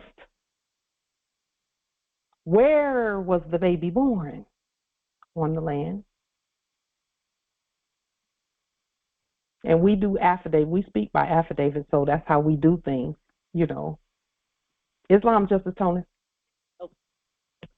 Islam, because if we don't create our own birth certificate, the Vatican has your foot stamped on a piece of paper and trying to act like they control your soul. We're the Vatican. So those are some fakes. The fakers. You're right. Thanks for the correction. I want to say that I think the nature of all of this, and I'm congratulating all of you on the call and who've been in the Congress, because you're doing what I'm about to talk about. Recently, what I've seen, it's my assessment of what's wrong with all of society, is the lack of, the things that we worship: love, truth, peace, freedom, and justice, those principles. The average person's not living by those. And so problems are developing. And so we, as heirs of the original way of life, because we were running things before they came, remember that, for years, centuries, I think. We had our own financial system, everything, so we've done this before. So we can go back to that.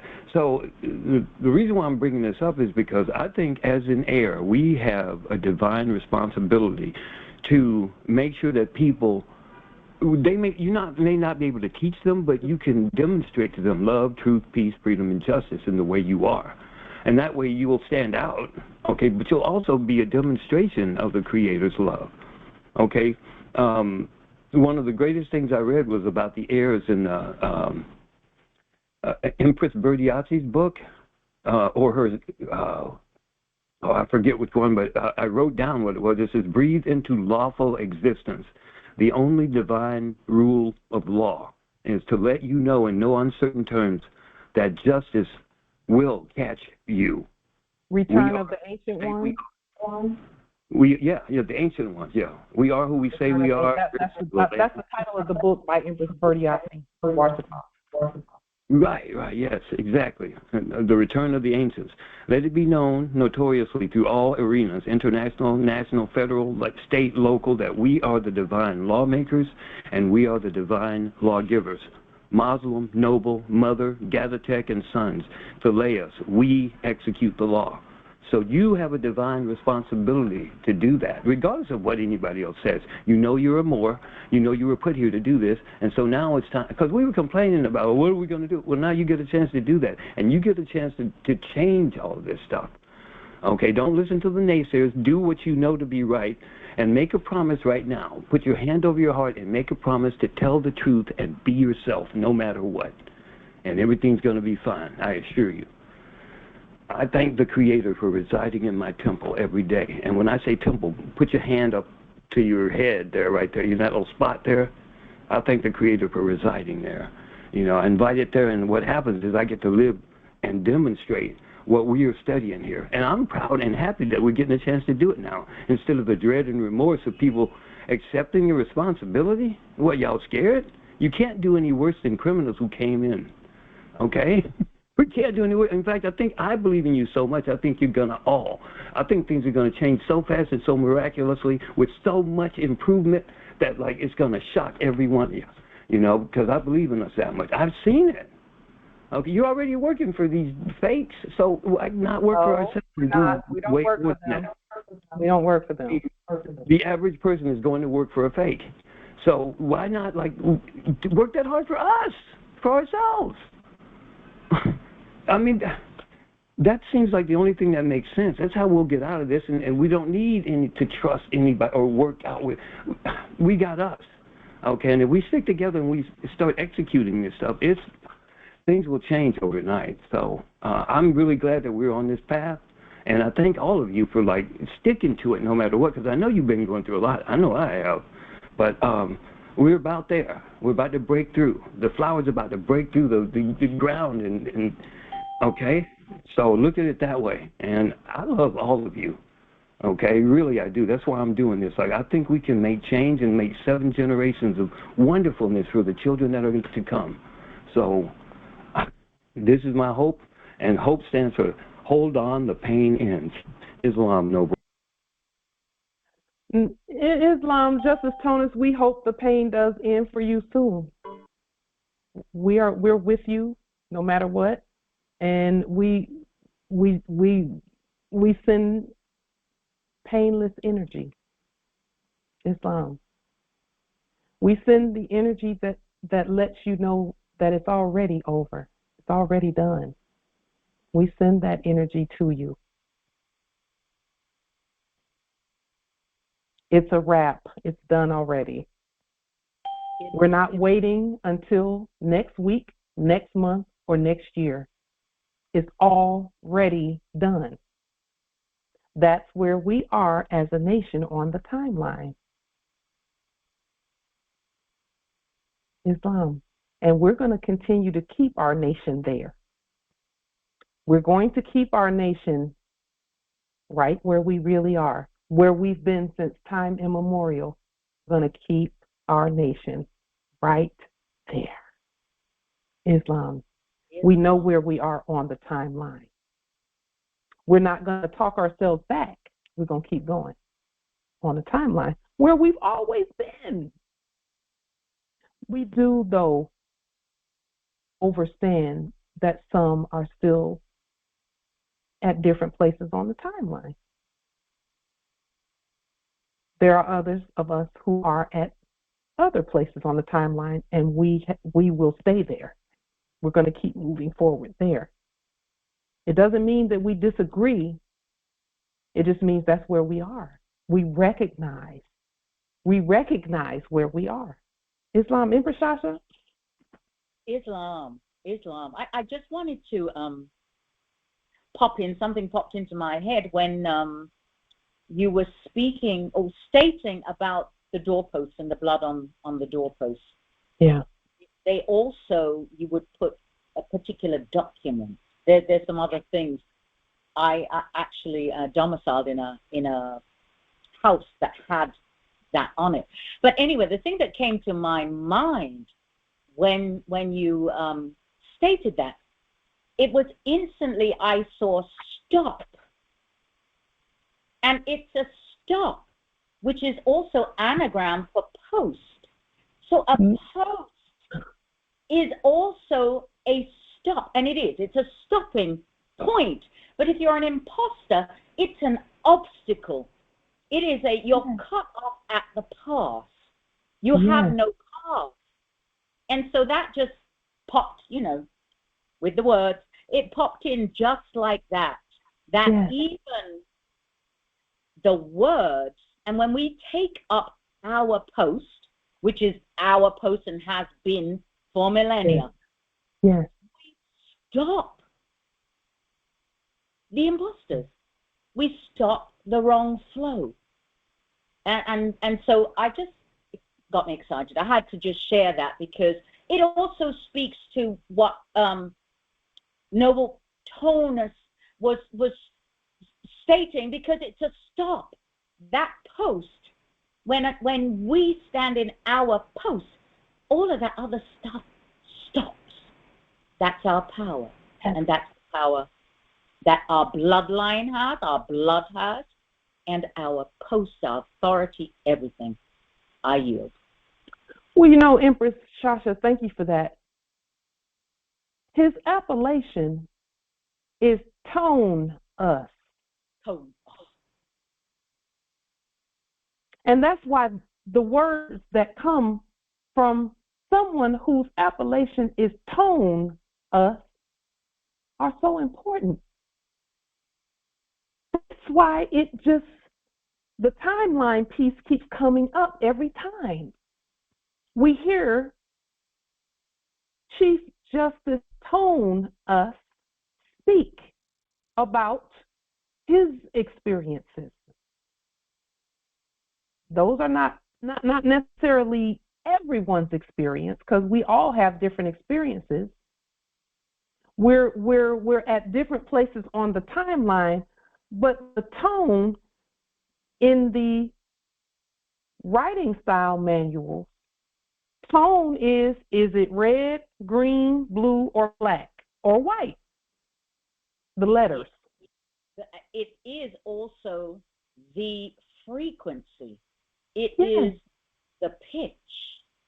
It is the vibration. It's the vibration. And the thing about it is, we create time with our tone, with our words. In the medical dictionary, it's the relaxed state of the muscle, tonus, muscular tonus. Yes, and tonus is a Latin word in the medical dictionary. That's why it means that. That's Latin.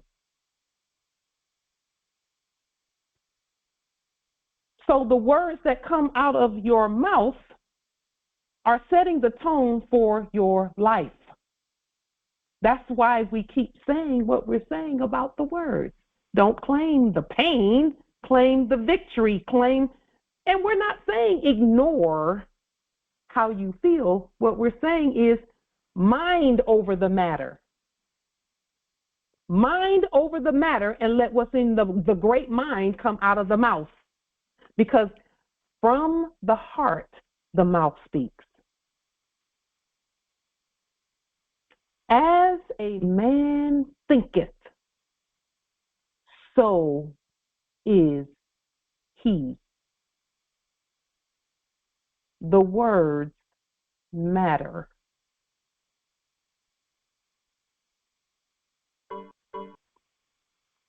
That's why we state what we state. And Empress Shasha, usually in a quote-unquote Jewish house, at a Jewish house, they would post the 7 Noahide laws on the doorpost.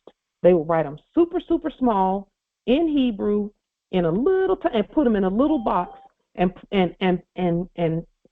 paste the box or glue the box to the door, tape the box to the door, adhese or affix the box to the door, so that the law is always there, coming and going. And all that is who comes in the door and who goes out the door, they have to abide by the law that's on the door. Blood on the doorpost is what that really is. Door on the blood post, blood on the doorpost is what that really is. Blood on the doorpost.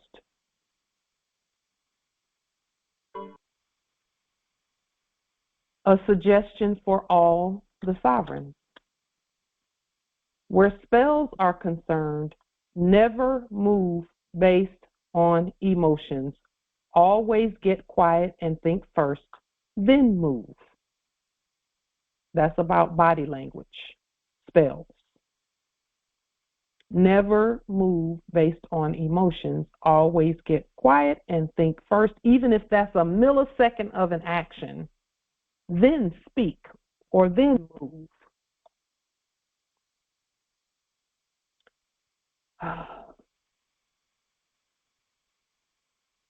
Does anyone know what the Biblios says about those who act instead of being ourselves?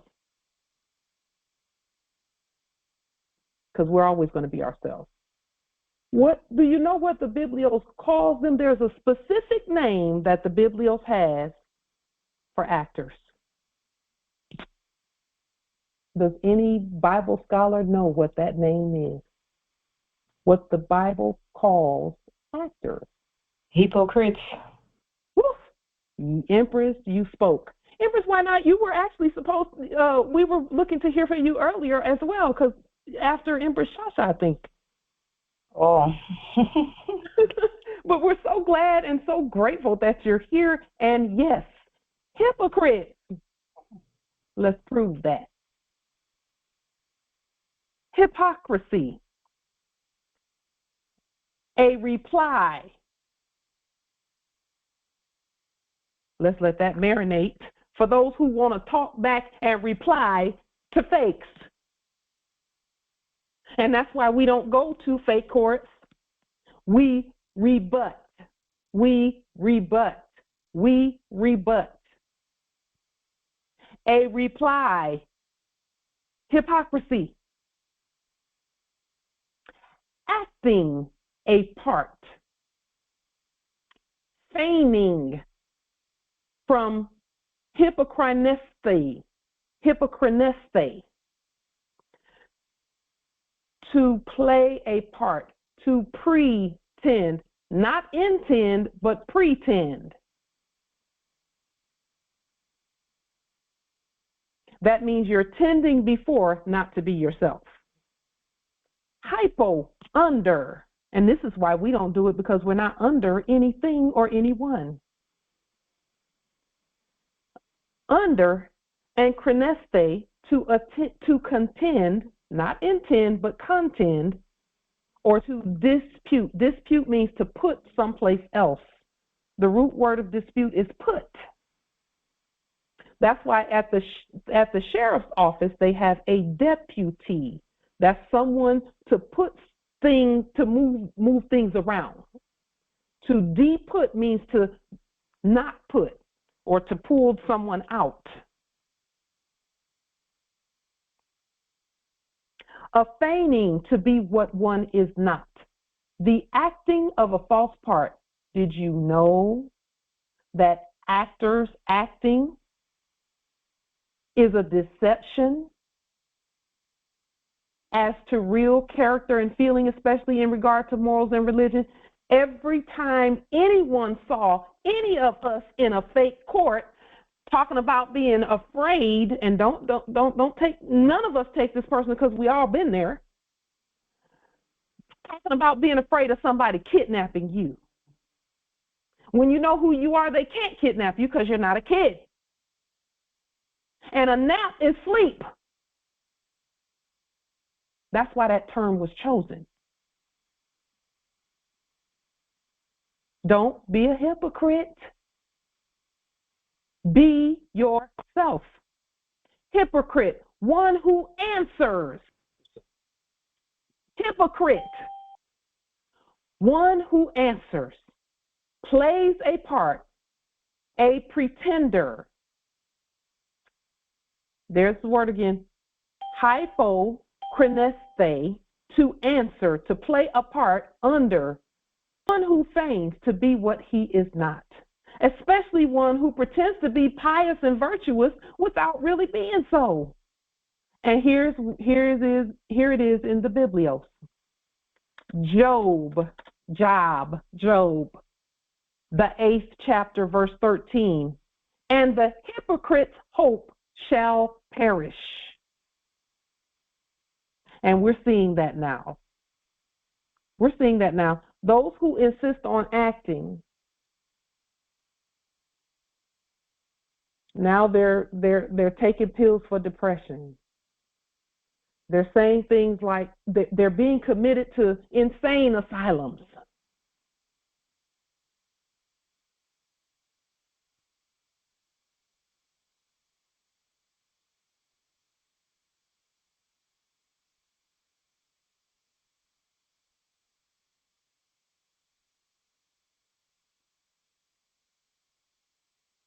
Islam. Islam. That's interesting that they refer to the Biblios in the dictionary. Isn't that? I always overlooked it. I never took note of that. But now you pointed out, and I'm just like, wow. Yeah. That's what the prophet said. Don't throw away your literature of the Biblios. Use it to condemn those.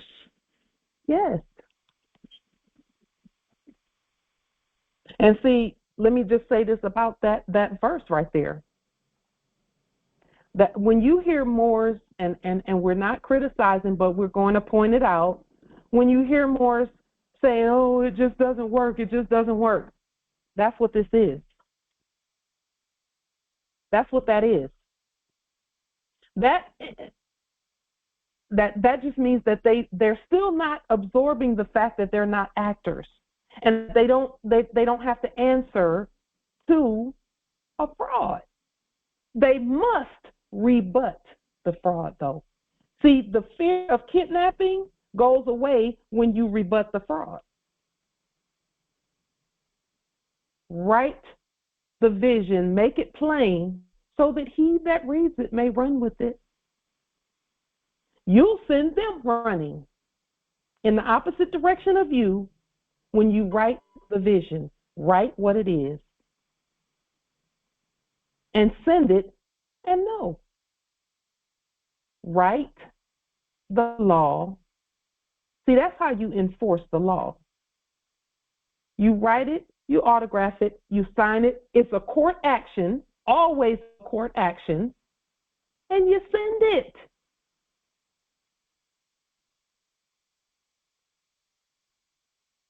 That's not answering. That's rebutting. See, in the Biblios, they have a word for rebuttal. That word is, does anyone know what the word in the Biblios for rebuttal is?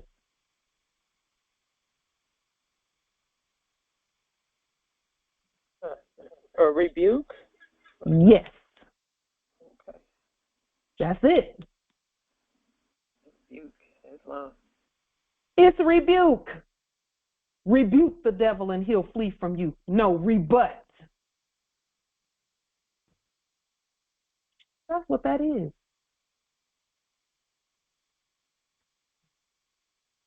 See, all the answers have always been in us and our words and what we state and what we say.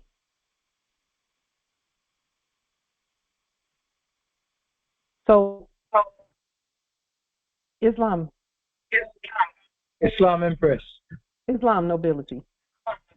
That word, hypocrite. You know, ever since a child growing up hearing that word and getting familiar with it, there's always another word that follows behind it. All the time. Parasites. Yeah. Yeah. Always hypocrites and parasites. Scriptural. That's Biblios.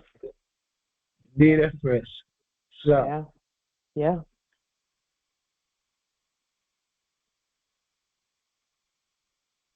And none of us will to be under trying to contend from under. See, contend is a court word also. That is why the law is determined by intention, not contention, intention. If you intended to save someone, but something happened and they got hurt, your intention to save them is what keeps you safe. It's the intention, and you're safe anyway, but you don't want to try and contend from underneath anything. In the case of a fake court would be trying to contend under a false identity because you think you think you're doing the right thing by going to a fake court when really you're not. You're agreeing to contend from underneath some charges that are not your charges. Same thing with debt. Those are not your charges.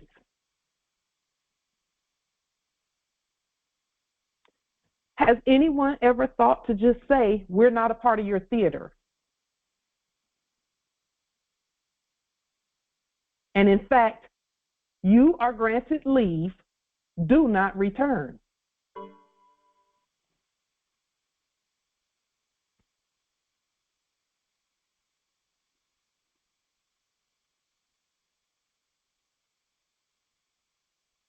And see, this right here, this scripture, Job, the 8th chapter, verse 13, it's not saying that the hypocrite is going to perish. It's saying the hypocrite's hope shall perish.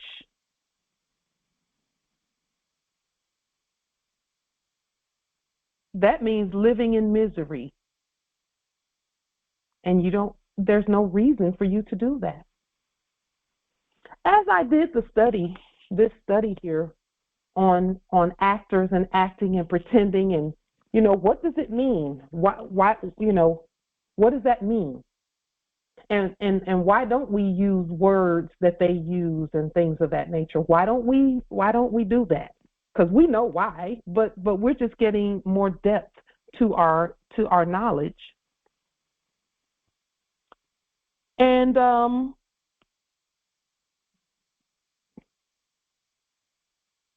the word Hippocratic came up. Does anyone know what Hippocratic, where that word is used most often? Islam. The Hippocratic Oath. The Hippocratic Oath, yeah. Hippocratic Oath in the medical field. In the medical, yeah. In the medical field.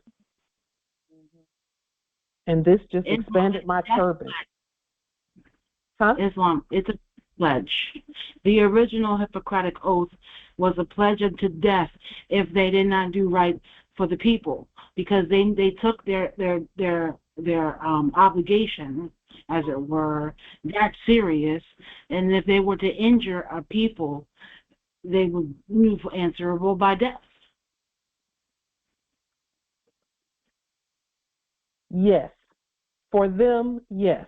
So our food is our medicine. So we, it was our job to just keep the food piece in alignment, and we would not need anything else. So before we go to Hippocratic, hypocritical is a dissembling. You see that word, dissembling? Do you know does anyone know what the word dissembling means? Hypocritical. That means proceeding from hypocrisy. That means starting out in fraud, having the qualities of a hypocrite, starting out acting. What does dissembling mean? And I got my dictionary I'm looking too.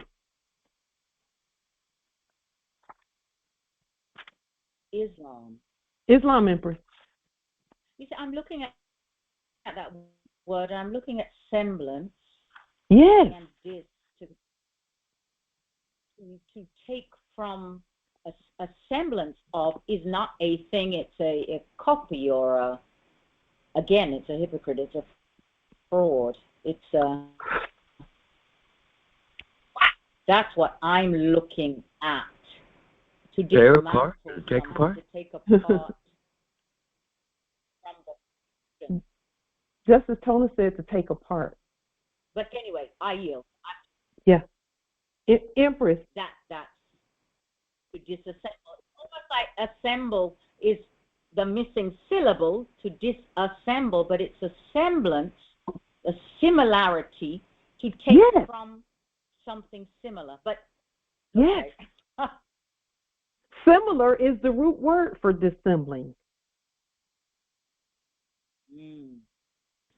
Oh, so they're doing it, they're enacting a semblance of the truth, but in a dishonorable way. Yes, that as well. Yes. To dissemble. But go ahead, Empress. Shasha. I was going to say, if you are acting as a semblance, you're immediately and automatically deceitful. You're automatically, I forget the word, angel, but you're automatically not what you purport to be. Yeah, that part. Yeah, because hypocritical. So if someone is critical of you, that means that that whatever you say or do, they pull it apart and they speak about it. Critical. Now there's good critical and there's bad critical. Okay. There's constructive criticism and then there's destructive criticism. So dissembling is to hide under a false appearance. Dissembling, to be unlike. To be unlike. That means to not be yourself. Right. Yeah.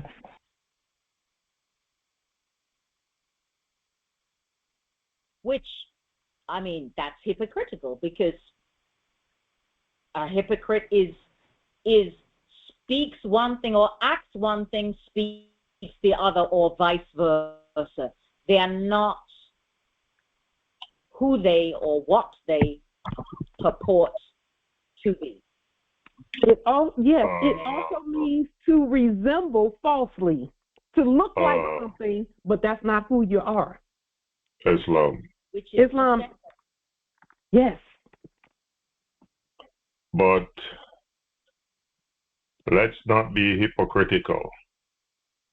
Don't we all are hypocrites at times? No. Okay. Well, let me qualify. Relax. A lot of us, we are not the same man or woman in the private that we are in the public. Because in the public, we want to give this impression, and we have this way of being and acting when we're around people, versus when we are maybe at home with our family or people who have known who we are. I believe all of us have a taint of hypocrisy because we try to put the best foot forward in the general public, while behind closed doors, it's a total different person. That's why are a different man or woman. Because character, they say, is who you are in the dark, behind closed doors. Reputation is what people say of you in the public. And I believe with all my heart, a lot of us pretend when we're in the public and we're a different beast in the private. And that's hypocrisy. I yield. Islam, every word that you speak, you're speaking about you and not everyone and not others. You must speak about you, and we apply that to you because it came from you. And that's not a criticism, it's an observation. No, it's fine that you say that, but I'm just going to say that I am talking in general. Yes, and I am included, of course. I don't always exhibit the real me in public because you want to be prim and proper, so to speak, and you want to create a certain image, versus when you're home, you let down your hair, so to speak. So it's very difficult for me to accept anyone who acts as though they're the same image that they portray in the public is the same one they are in the private. And I say that because of my experience of interacting over the years with people in general, because my discipline allowed me to deal with people on a higher level. And some of the times you cannot believe that this individual would be doing some of the things when some things come out is the same man or woman that you knew in the public, because the image that they portray is totally different. But when you find out the dark secrets, it's a total different, it's a shocker. As a counselor, I have had to deal with that over the years and as a pastor. But I yield on that. Islam, thank you for your perspective, Justice Willie. Our perspective is different from that, in that because of who we are, we don't see people being any different. That's why we've always included everyone in what we're talking about when we talk about being ourselves on our own land. Because, and that's the beauty of this, is anyone who has ever talked to me on the phone, they're not going to get a different light.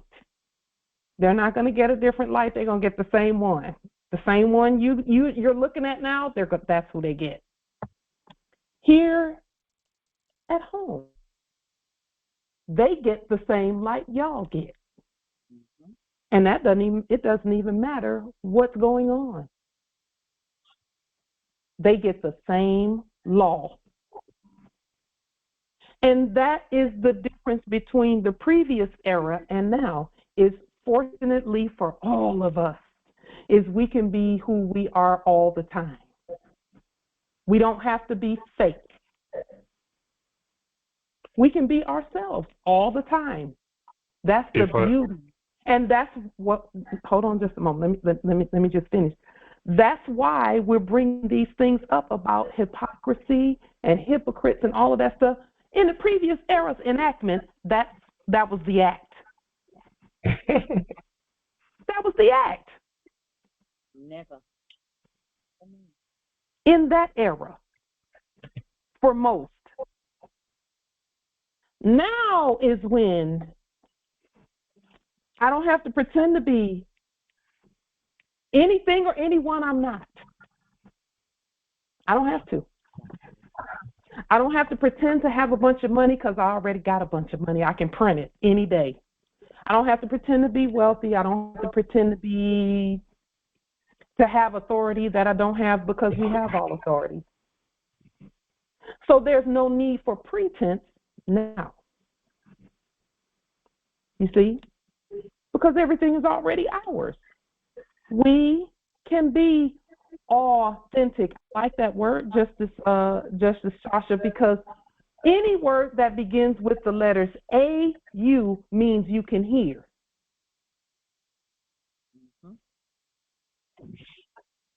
It means you can hear. And it's also gold. AU is the symbol for gold. It means it's real, authentic, audio.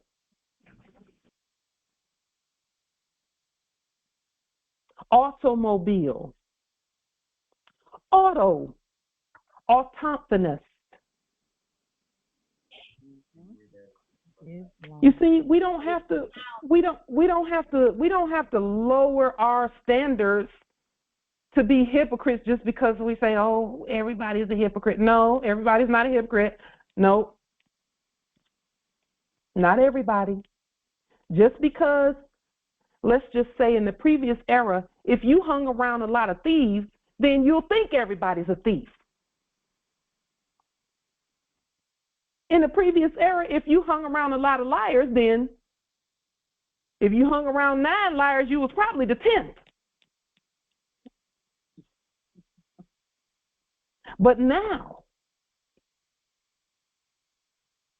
all I'm with is the nobility all the time. And they never lie. Never lie. They always tell the truth. Always. And here's the thing about the nobility, telling the truth. Either they tell it with their mouths or they tell it with their spirit. And because we have the spirit of truth in us, we can sense it.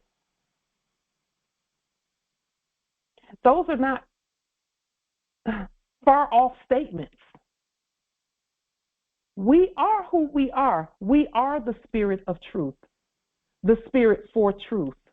Love, truth, peace, freedom, and justice, that's who we are all the time.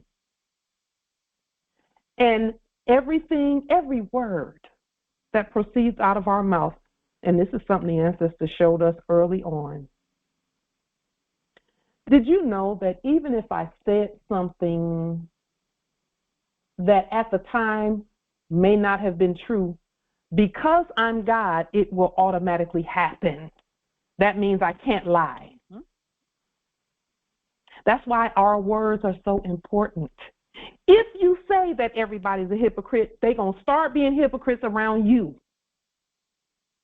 the ones that you're around who are privy to that energy.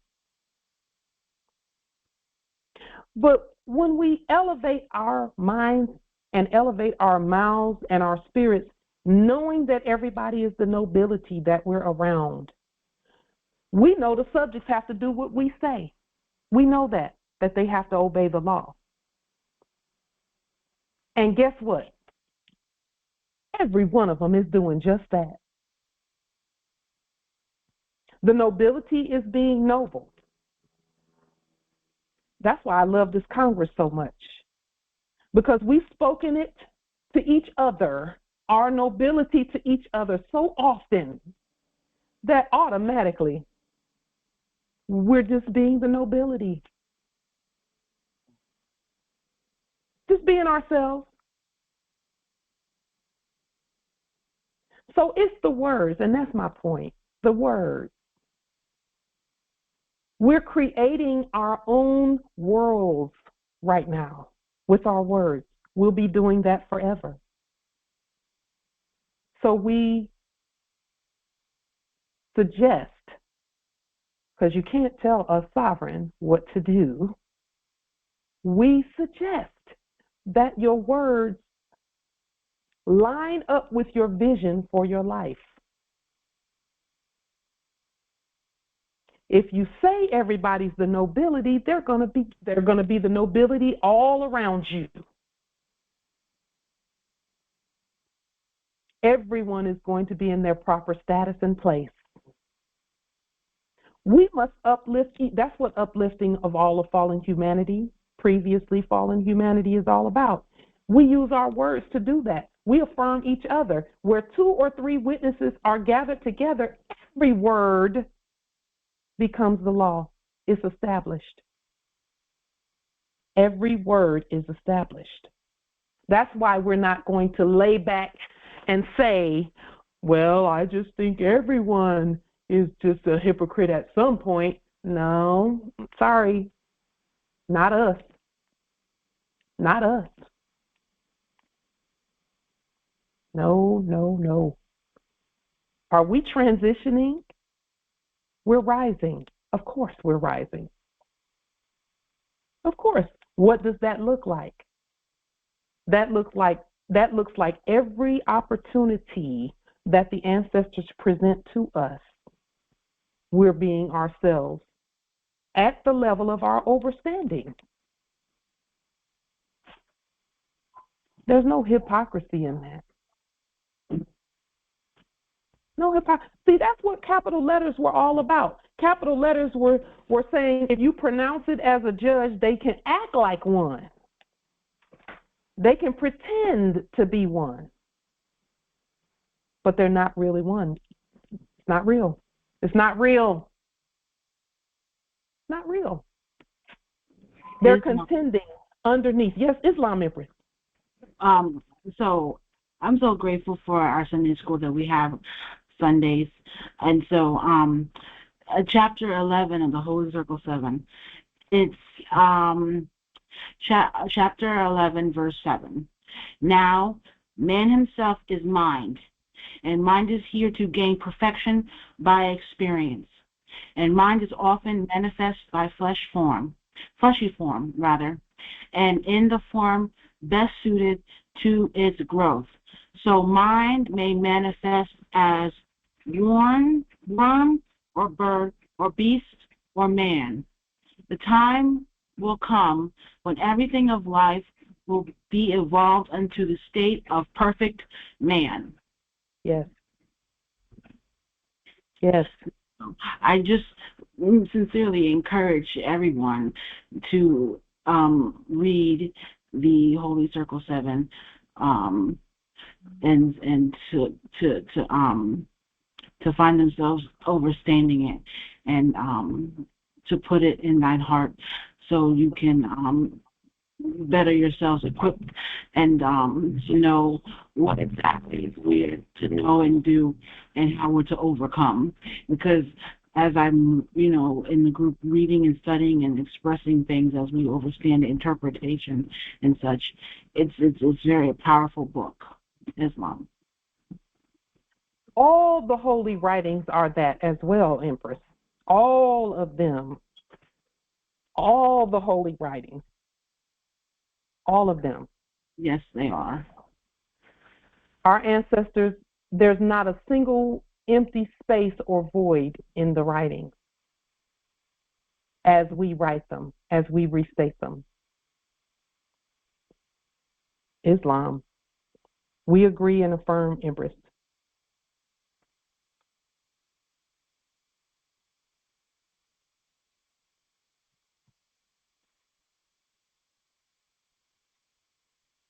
I'm looking at it. Address the Congress. Sure, Islam, Justice Yasafa. Good morning, everyone, or good evening, wherever you are. Grand Rising. I wanted to follow up regarding the ijasa, and if possible, I can send you whoever wants it information on the ijasa, which is from what I've been researching. Is the way our ancestors authorized Moorish American merchants or others serving some function on behalf of the government or someone who's skilled in a trade or profession.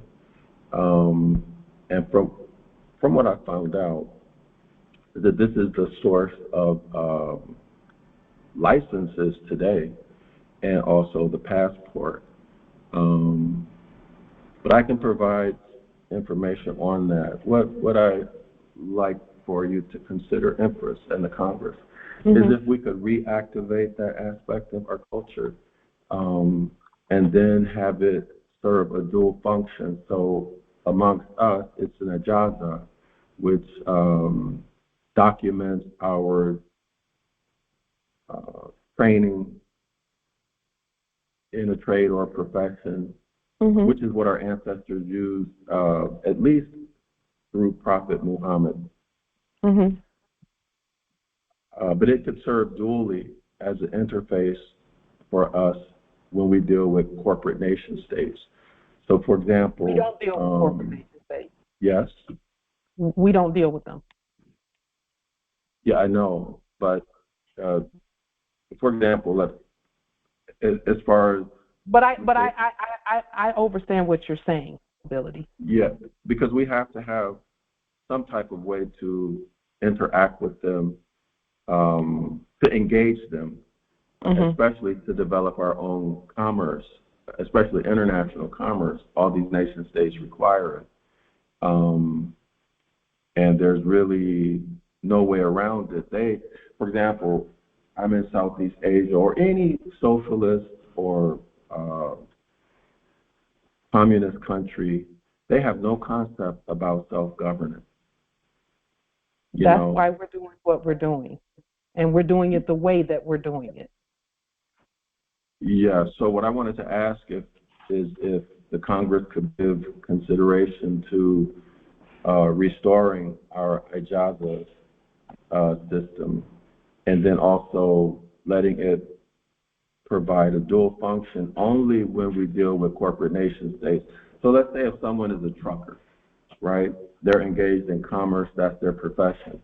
So if they're ijaza documenting their training in trucking, right, or shipping or whatever, I don't know that profession, but it would serve as a license to the foreigners. And that way, in my opinion, it doesn't violate our national principles about, the birthright, to engage in any type of thing you want to do to earn a living. So, if I may, Nobility, we have already activated the ijaza. We've already done that. Let me give you just a brief something to look at to show you what that looks like for us and for our nation. Just one moment.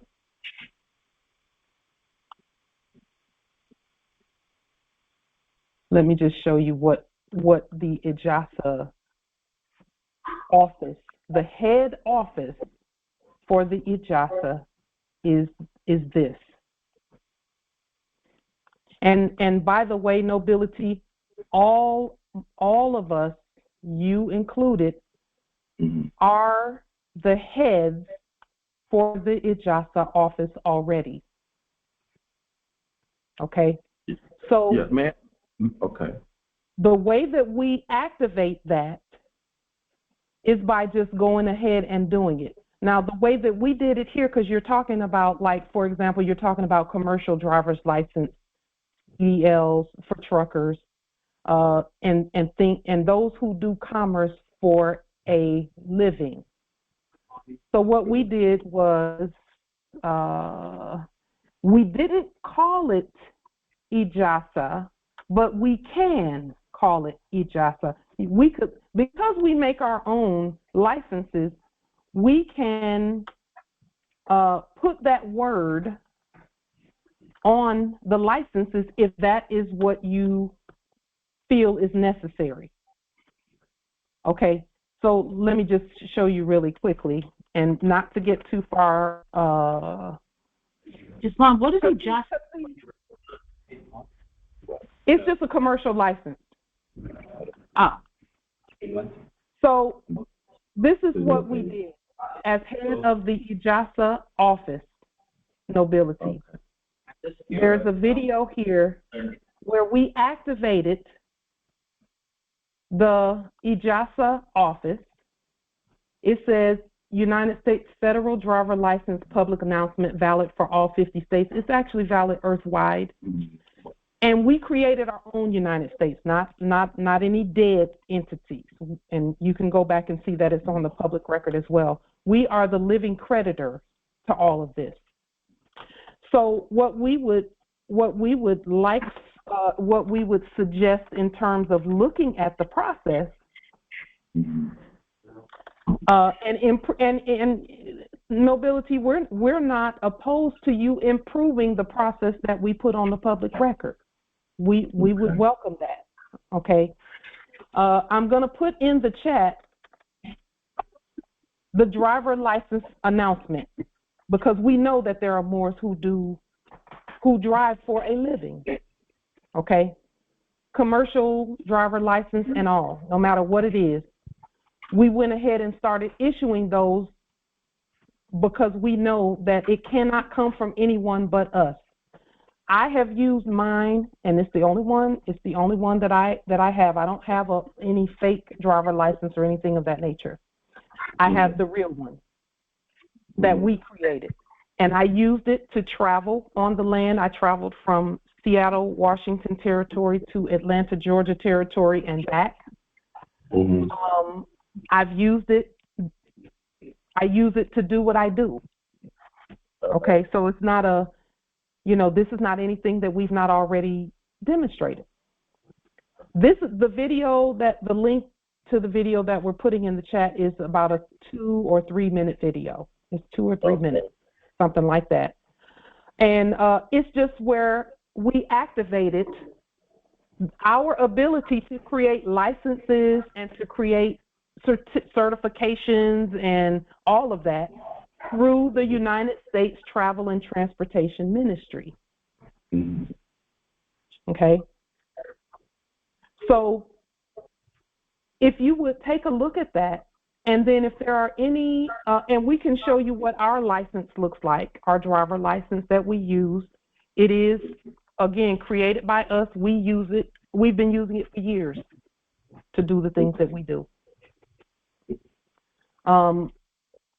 And then if you have any updates or changes or things, and this would be ideal, nobility, is if you would go ahead and create an AJASA document, a license, a certification of some kind, the way you see it in your spirit, and then show it to us and let us look at it. Oh, absolutely. Yeah, definitely. I'll do that. I'll have it ready for the next Congress. That's how we do things here is go ahead and do it, and we'll look at it, and the Congress will say, oh, hey, let's do that. Okay. That's where all of our authority comes from. It comes from each other. And then we go out and demonstrate it. And when we go out and demonstrate it, it always works because we do it according to the law. Okay? Okay, yes. The second matter I wanted to ask for your consideration, the Congress consideration about, is international business, joining the family of nations, where we're using our treaty to bring merchandise into the Moroccan Empire, exercise our treaty rights either amongst ourselves or with U.S. citizens, which would include the corporations. But right now we have a huge opportunity. In Southeast Asia right now, their factories are closing down. They have a huge problem. And we can provide a solution by using our treaty, shipping merchandise into the Moroccan Empire, and then either providing it to Moors and U.S. citizens, or however that might be. My impression is that we won't receive any type of resistance. I don't think. I think if the Congress agrees to activate that, I don't think that the U.S. corporation is going to give us too much of a problem, especially if we deal with the. Can you speak up just a little bit, nobility? I said I don't think the U.S. corporation company or their affiliates are going to give us any problems with it, especially if we put the agencies involved in this on notice. For example, here in Vietnam, they have Homeland Security. I was shocked when I found that out. But the U.S. Homeland Security is here at the ports. So if we put, let's say, the consulate, the U.S. consulate, Homeland Security, whatever other agents, give them notice of what we're going to do, perhaps meet with them. For example, I'm in Vietnam. I could do it for Southeast Asia. If anyone in the Moroccan Empire wants to do it, you guys can do it. But I'm here right in Vietnam, which is in the middle of all of these nations. And of course, they have embassies all over here. And then we can get back into international trade, and a lot of Moorish Americans can start businesses. We can fund our Congress. We can fund, we can use the finance to fund our government, and we don't have to rely on a lot of the things. And we can eliminate a lot of problems. I guess that's what I should say. That we face right now. So I have a question. Just a moment. Okay, just a moment. Empress Angel, if you hold for just a moment, because I do will to respond to him first, so that we stay on course in terms of what we're doing, what we're talking about. Nobility, so you're at Vietnam territory. Let me ask you this. Do you have in your possession a treaty that you have signed? No, I don't have a treaty, but I was referring to 1836 treaty. Okay. I was also referring to the 1836 treaty. So the way that we have activated the ports and activated the trade, and that's why we're not worried about, food and all that stuff, because we have plenty. The way that we've activated that nobility, and you and all Moors who are, no matter what territory you're at, in order to activate the movement according to treaty, is that you must have a treaty that you have that has your autograph on it. Okay. For you to move in that manner. Okay? So here is another suggestion for you, because we can't tell sovereigns what to do. But this is what we have done, and to activate the movement of commerce, the movement of goods and works and food and everything, because it's moving already, is take the Treaty of 1836. Take that treaty. Okay, can you hear me, Nobility? I hear it. I'm talking to one of the students. Continue, Empress, I'm listening. Okay, really quickly, I'll be as quick as I can with it. We know you're in the middle of teaching a class probably over there at Vietnam territory. We just started. Okay, really quickly, Nobility, get a copy of the treaty, write it out yourself or type it out yourself and autograph it and stamp it and seal it and put it on the public record over there. That has to be done. Sign the treaty and put it on the public record.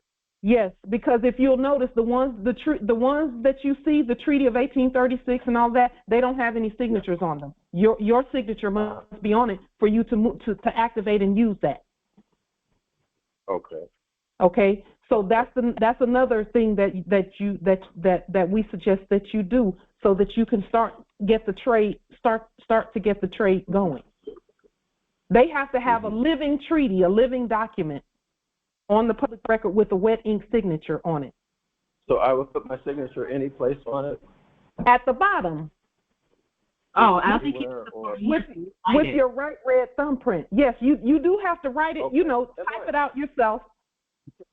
Can you turn the computer on? The computer turned off. Can you turn it on? I'm listening. Okay. Type it out yourself, Nobility.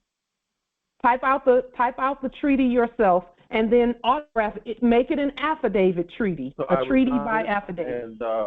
And then, okay, yes.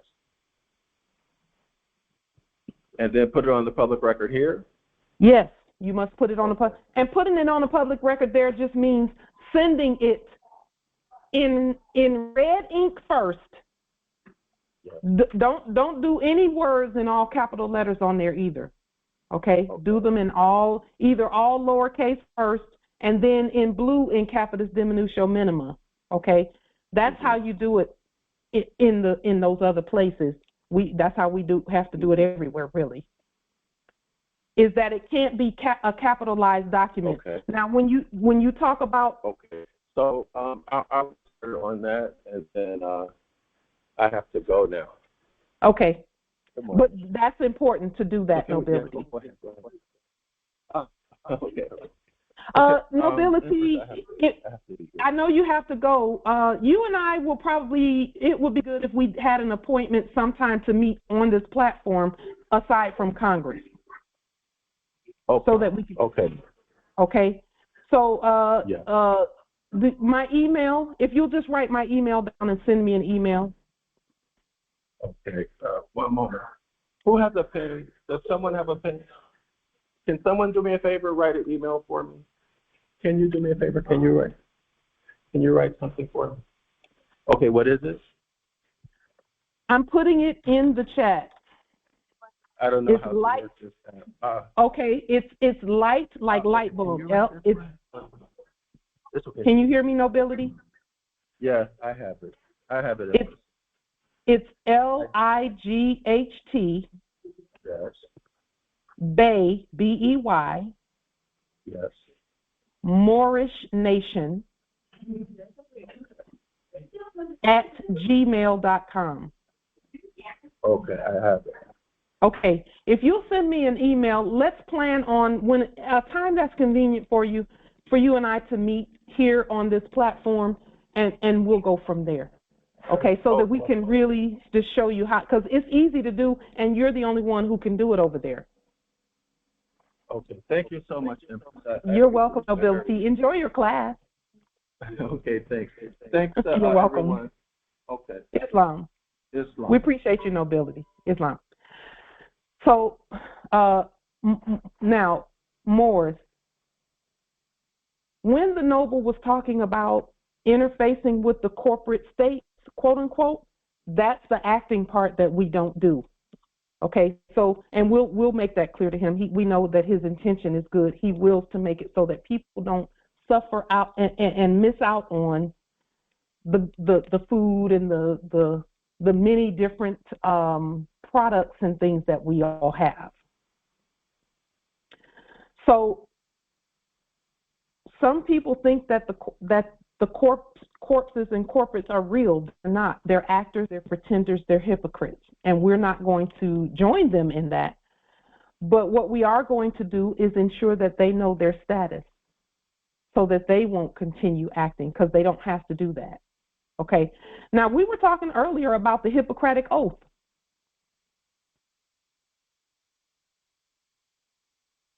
Job, the 8th chapter, verse 13 says, "And the hypocrite's hope shall perish." When they talk about those who are acting, and you go out onto quote unquote social media and YouTube and all of that, you see them starting to, their hope is fading fast. That's because they have to stop acting. We talk Hippocratic. That's another acting situation. Hippocratic, and this is what it says here.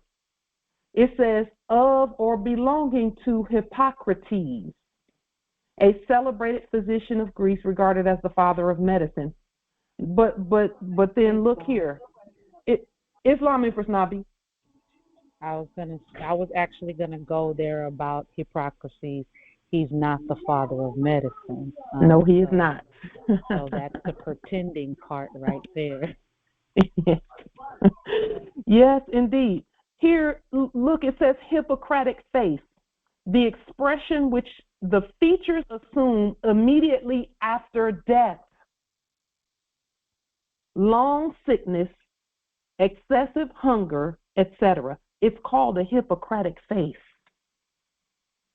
The face of death, of hunger, of sickness. Islam, I actually think that speaks to westernized medicine as well when you really dive into it, and the origin of what true medicine is the direct opposite. You know, Empress, when you look here at what they call themselves, here it says Hippocratic Oath. an oath said to have been imposed. We just talked about the word imposed and impostor. Imposed by Hippocrates upon his disciples, and which is taken by students about to receive the all capitalized two-letter M.D. degree. That tells you right there it's not real. What is a M.D. degree? What is that? That's not real. Islam and Prashasha.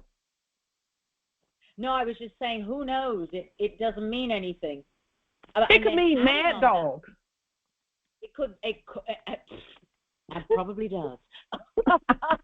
But you know, and did you know that in that the Western medical field, they study on cadavers, dead bodies. Hello, I mean. How are you going to heal the living by studying the dead? The dead. I mean, it is. In other words, it's self-explanatory.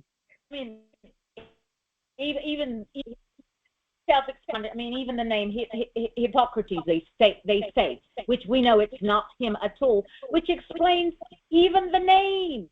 I mean, even in the naming of the supposed being, they're telling us the truth. Yes.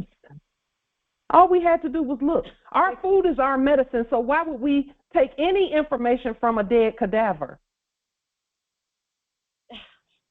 I mean, really, that's just my parasites. And here it doesn't even say Western medicine. It says, quote unquote, regarded as the father of medicine. So they don't specify where, but we know where by the way it's written. Because it's allopathic medicine. Right.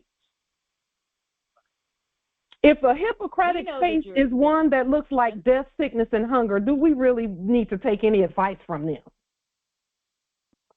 And we're not mad at that, at those who went to medical school, quote unquote. We're not mad at them. We congratulate them for pursuing at the level of their overstanding or understanding or understanding. Here's the Hippocratic oath.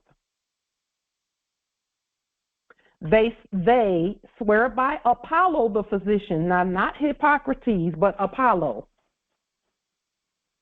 and Asclepius, and Heals, and all heal, and all the gods and goddesses. So they're swearing by all the gods and goddesses that according to their ability and judgment, they will keep the oath and stipulation to reckon him who taught them this art equally dear to them as their parents, to share their substance with him and relieve his necessities if required. What are they saying? What they're saying is that whoever teaches them that's who they're going to help.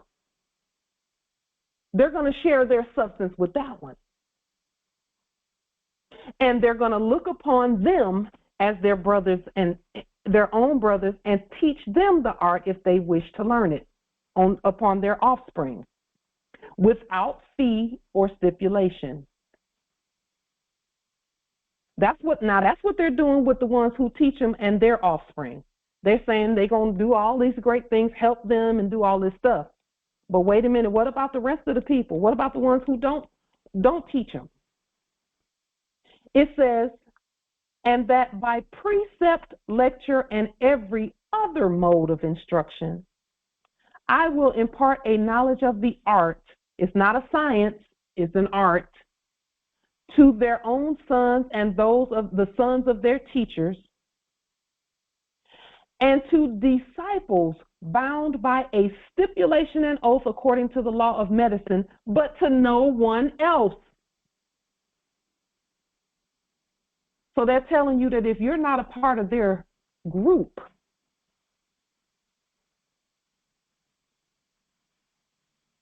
that you get nothing but death, sickness, and whatever the other Hippocratic faith piece is. Death, sickness, and hunger, etc. It says right there, but to none others. They will follow that system of regimen, which, according to their ability and just, that means that they don't really have to be taught.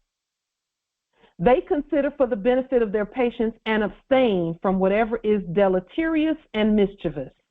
So in other words, they're just saying they're going to do what they think should be done. And if that means that somebody who's not in their group has to go, then they got to go.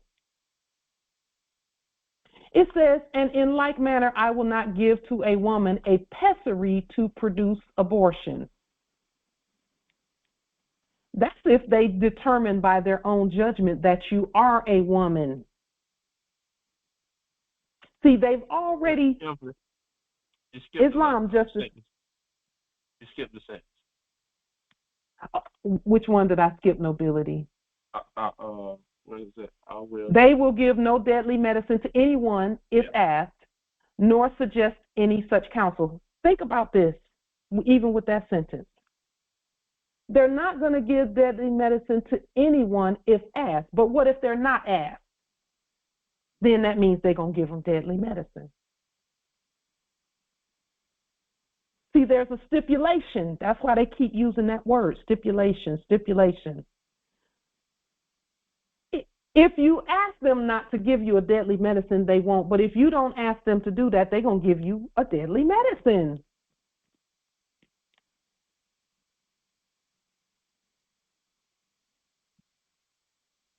If they determine you're a woman or not a woman, then they'll give you a pessary to stop the birth and stop the bloodline. And then it says, with purity and with holiness, they will pass their life and practice their art. What does passing, that means death. If you pass from this life, you're dead. Mm-hmm.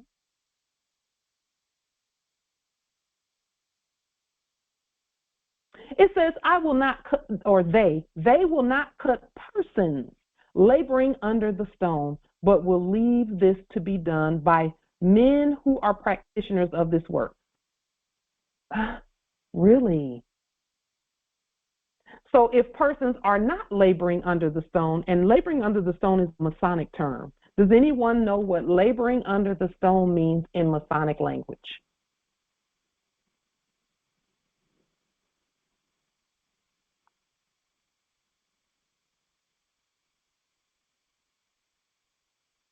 Okay, so I'll tell you. Stone, whenever they talk about a stone in the Biblios, or whenever they talk about a stone in Masonic language, they're always talking about a writing, something that is written by someone of authority. Laboring under the stone means that you have a contract. So stones and contracts are the same. That's why when Moses went up to the mountain to get the 10 Commandments, quote unquote, the fire came down and carved it into what? A stone. They were stone tablets. So a stone is always a writing by some authority.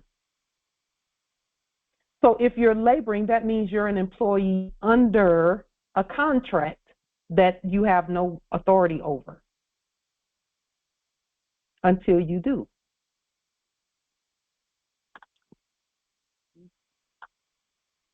And notice. Wow, that's crazy. They state a person laboring on that, and then they'll leave this to be done by men. That's a distinction. I mean, that's total. Two different jurisdictions, two different kinds of beings, and they could have put the word people there, but they can't talk about people. So they have to talk about persons. But even But there's a distinction between persons and men also. Yes. From my perspective, anyway. That's true. Then say persons done by persons who are practiced. So they're making a distinction there.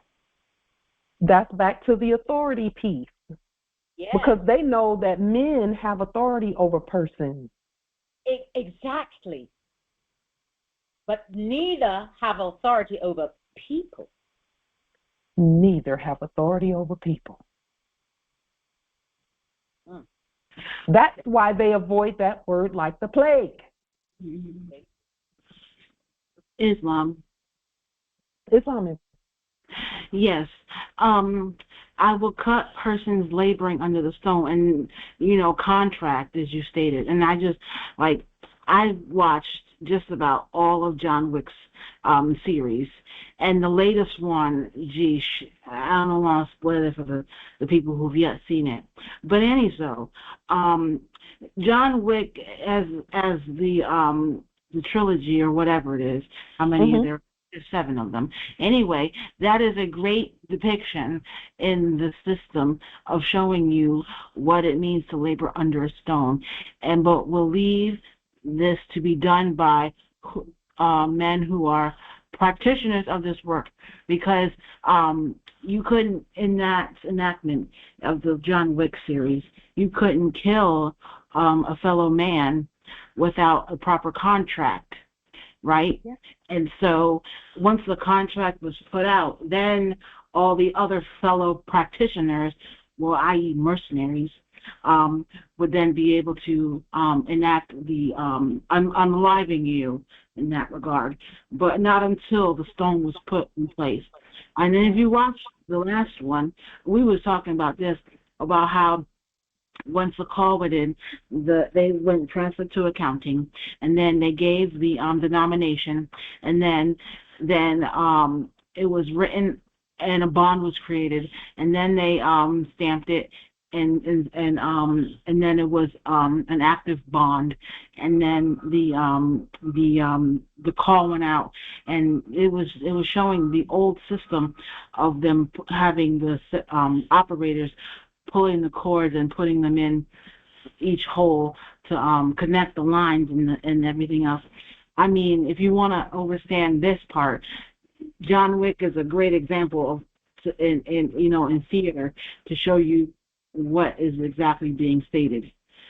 Islam. It's all about the contract, Empress. It's all about the contracting. Oh, and also, it was always gold. They all had gold coins that they would always use to denote who they were and such. I mean, I just sit and watch the movie and just pull all of the messages that they're trying to convey in that. And there's a lot. There's a real lot. Well, every movie is about us. Every movie is about us. Nothing ever came out of Hollywood that wasn't about us.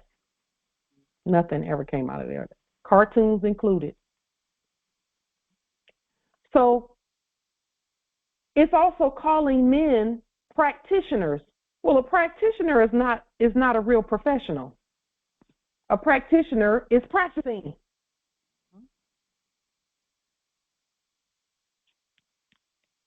And no, practice doesn't make perfect.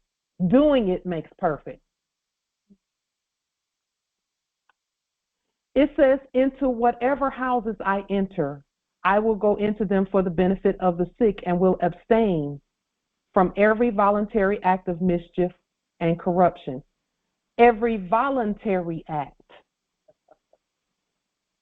See, they're using these words specifically because you can go around the words. If there's an involuntary act, then that's different. And that's, again, left up to their judgment, or was left up to their judgment. Because they prefaced all of this with the statement, I'll do it based on my own judgment and practice. So again, this is the quote-unquote Hippocratic oath from the previous era's enactment. And then it says, and further from the seduction of females or males, of free men and slaves. Does that make any sense to anybody?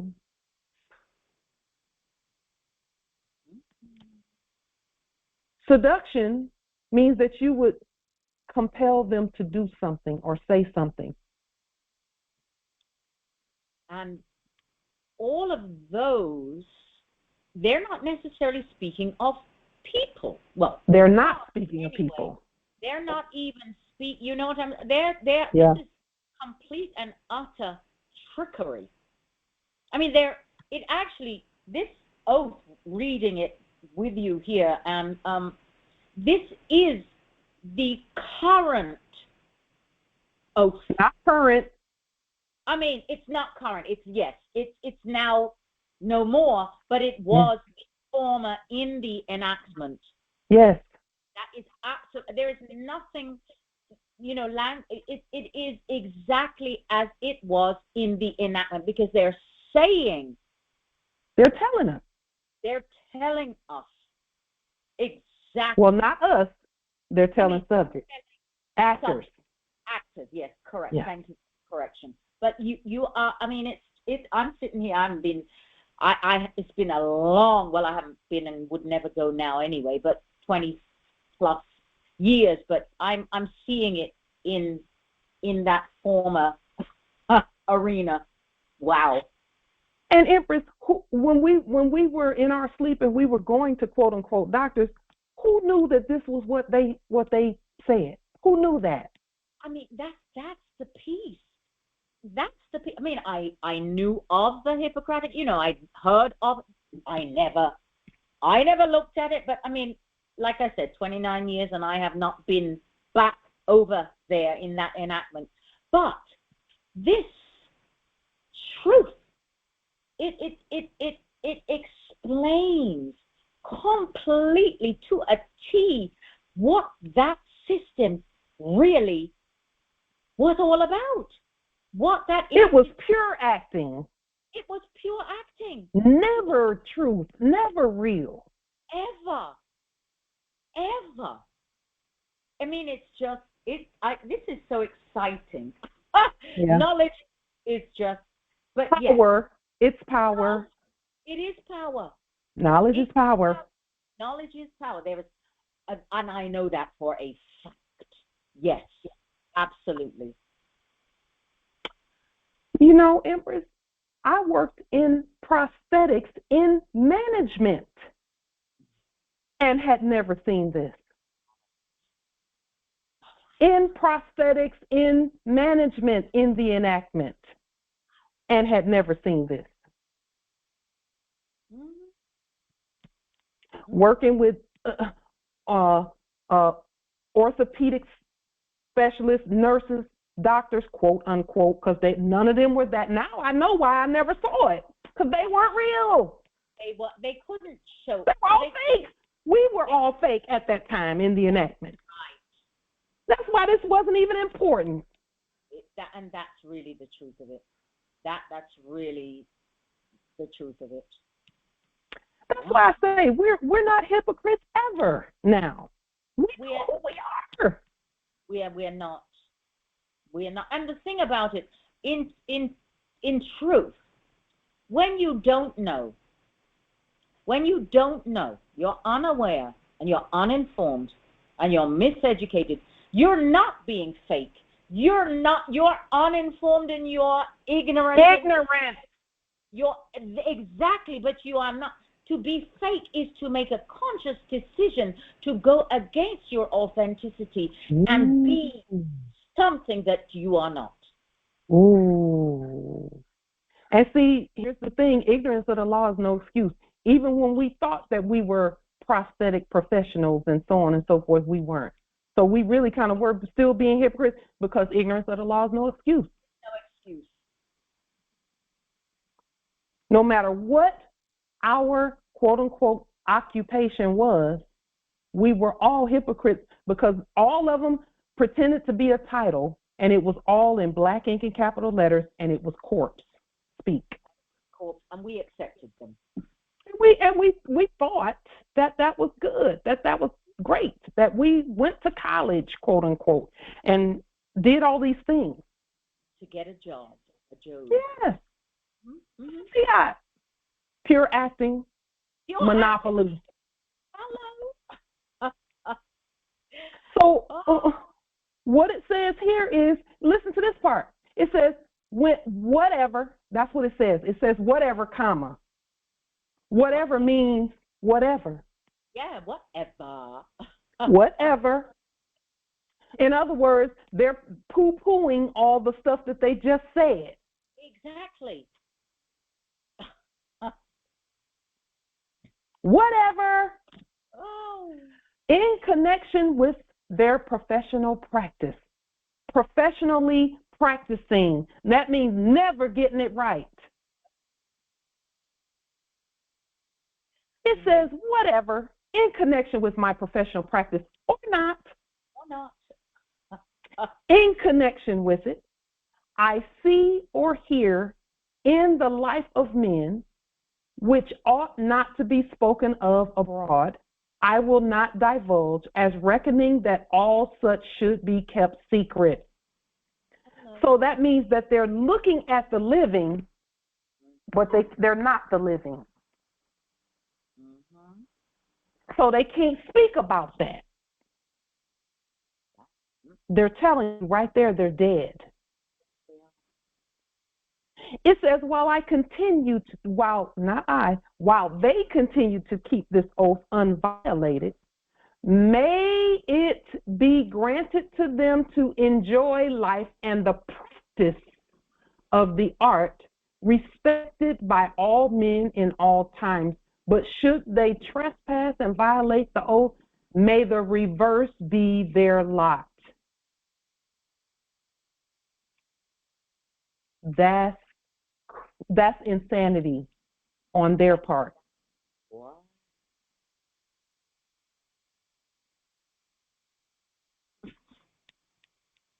And that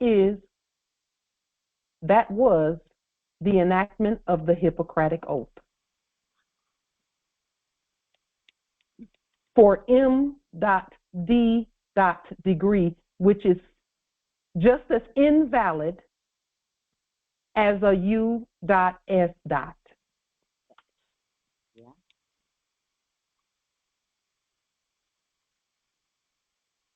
Are there any questions, comments, wisdom regarding this particular piece? Because, again, we are not hypocrites, we're not actors or any of that. And we can tell actors to stop acting. In fact, we must. Islam, Empress Cynthia. Islam, speaking of enactment, last Congress we had a demonstration on the Treasury Direct account. So last week an enactment was signed, an E.O. enactment to make an easy access account to the Treasury Direct account directly the same week of our demonstration. So I thought that very interesting. Islam, I yield. Empress, they're mimics. They're actors. But they were previously that. Now they're subjects. And they've always been subject to us. It's just now we know it. Thank you for that update, Empress. We're so not surprised.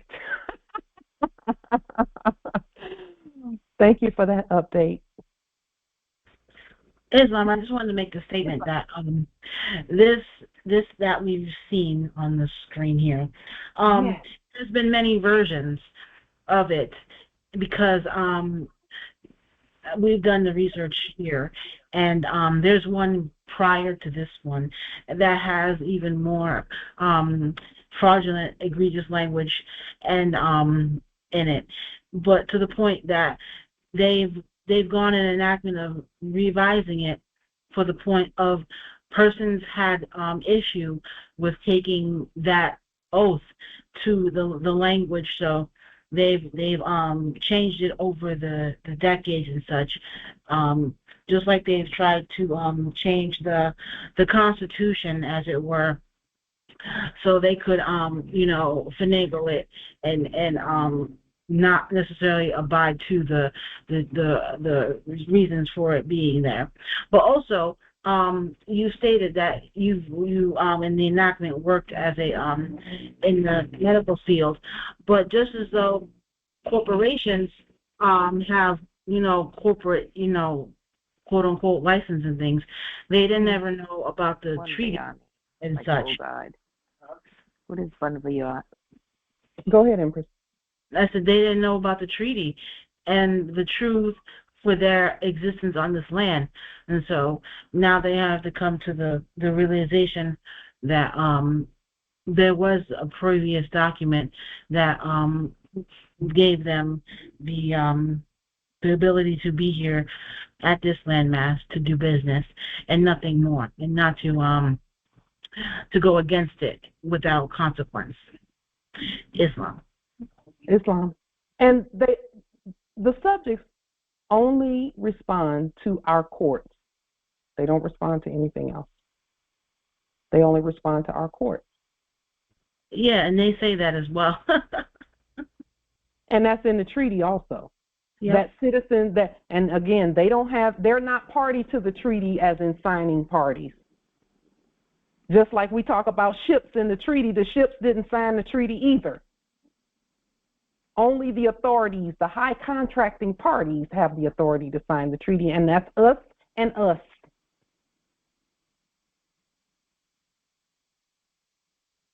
So, Islam, Empress Imani.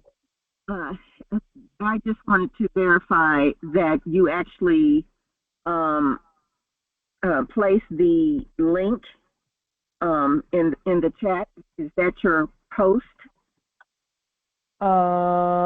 Yes. This link is at 552. Yes, the most recent one. Yes, I did put that one in there. 552. Let me double check. Yes. There's something else. Perfect. I got it. Great.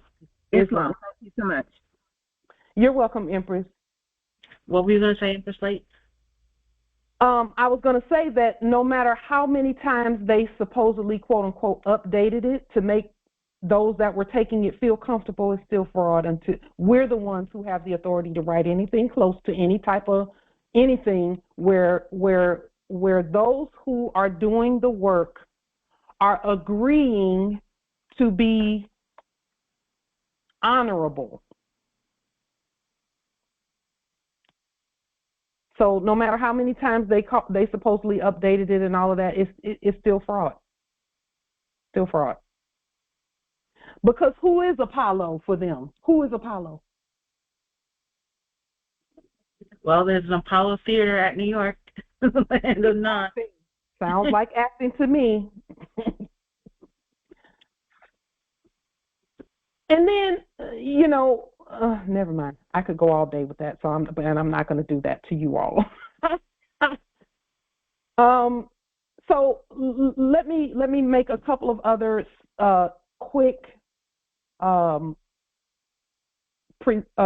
just a quick presentment here about. We've been talking about, again, they write in dead English using capitalization. Okay, that's what a corporate, quote unquote, a corporate state is. A corporate state is a capitalized state of mind. That's what a corporate state really is. Okay, so we rebut that with the Fifth Amendment. The Fifth Amendment states that the people shall not be held nor compelled to answer for a capital. That's what it says. Those are the first few words in the Fifth Amendment. So here's an important notification about the number 5. So we know about the Fifth Amendment. We're saying the people shall not be held, for a capital, nor compelled to answer for a capital. To answer for a capital. If you answer for a capital, you're being a hypocrite. That's why we don't go to fake court. Because not only is that against the law, which is us, We are the law. Who is us? We are the law. It's against the Constitution, but look what else it's against. Does anyone know what the fifth commandment in the Biblios is? Does anyone know what the fifth commandment is? Someone look it up and read the fifth commandment in the Biblios. Is that the one about coveting the neighbor's belongings? Nope. Oh, I know. Thou shalt have no other gods before thee. No, it's not that one either.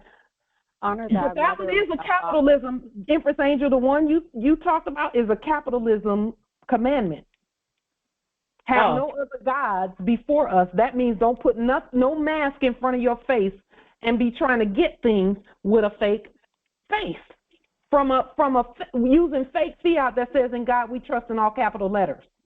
Yeah, That's so that didn't have some connection to it. But it says, honor your father and mother, that your days are from the earth, which the Lord your God is giving you. Hello, Fifth Amendment and Fifth Commandment. Honor your father and mother so that your days will be long on the land that has been given to us. Cut it out, because it's in Exodus. We talked about Exodus before, and it's 2012, okay? And so if you've seen the movie 2012, you pick up that one as well. It's chapter 12, verse 20. I mean, this whole book is nothing more than, signs and sigils. The Holy Quran and the Bible go together. The Holy Quran describes the years that the Bible left out about Yeshua. It tells what Yeshua was doing between the ages of 12 and 33. That's what the Quran does. And when you put the Quran and the Bible together, it gives you the whole story. There are other books that give more of that story as well. But when you're talking about the Savior, which is Yeshua, which is all of us, you have to put those two together and rewrite them. They have to be rewritten. They have to be restated, which is what we've been doing. Now, not only are we to honor our foremothers and forefathers, okay, but let's talk about the fifth Title 5 in the United States Code. Title 5 is about government and government employees. That means Moors and subjects. And who's who. And how that is to be expressed. So, of course, it's talking about government. And when we honor our foremothers and forefathers, we know we're government. That's Title 5 in the United States Code. Well, let's look at Chapter 5 in the Holy Quran for the Moorish Holy Temple for Science. Hold on, I'll get it. Oh, you already put it up there. Yes. Okay. Yes. But you can still pull it up, Empress, and we can read from it. Okay. Chapter 5 of the Holy Quran for the Moorish Holy Temple for Science. First, it's about feasting, which is what we should all be doing when, as necessary, or as appropriate. Feasting, abundance, wealth, prosperity, having more than enough. It's about feasting. It's about the Christ being found, because he went to the temple to teach in the Holy Quran, and his parents couldn't find him. So they had to go find him, and they found him in the temple teaching. And then it's about the symbolic meaning of the tools used by the Christ, the Savior, which is all of us. Islam, that will be verse 18 as it reads. We use a plane to smooth the rough, uneven surfaces of joint and block, and broad that go to build a temple for truth. That's about writing. We're supposed to be smoothing out the way by writing it. Mm-hmm. All of us. The chisel, line, the plummet, and the saw all have their uses in the workshop of the mind. Yes. And let me see, and then this ladder with its trinity of steps, faith, hope, and love, on it we climb up to the dome of purity and life. And 21 in the chapter, it reads, and on the 12 steps ladder, we ascend until we reach the pinnacle of that which life is step to build the temple of perfected man. There it is. So now let's look at the 5th book of the Biblios. What is the 5th book of the Biblios? Acts. Islam is Acts. No. That's the 5th. That's the. Let me see. Mark, Luke, John. That's the 5th chapter of the New Testament. Oh, Genesis, Exodus, Leviticus, Numbers, Deuteronomy. It's Deuteronomy. Yeah. Now, all of these go together. By the way, this is all one knowledge, one knowing.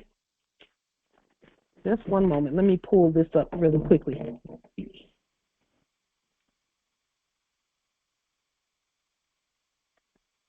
So, does anyone know what Deuteronomy means?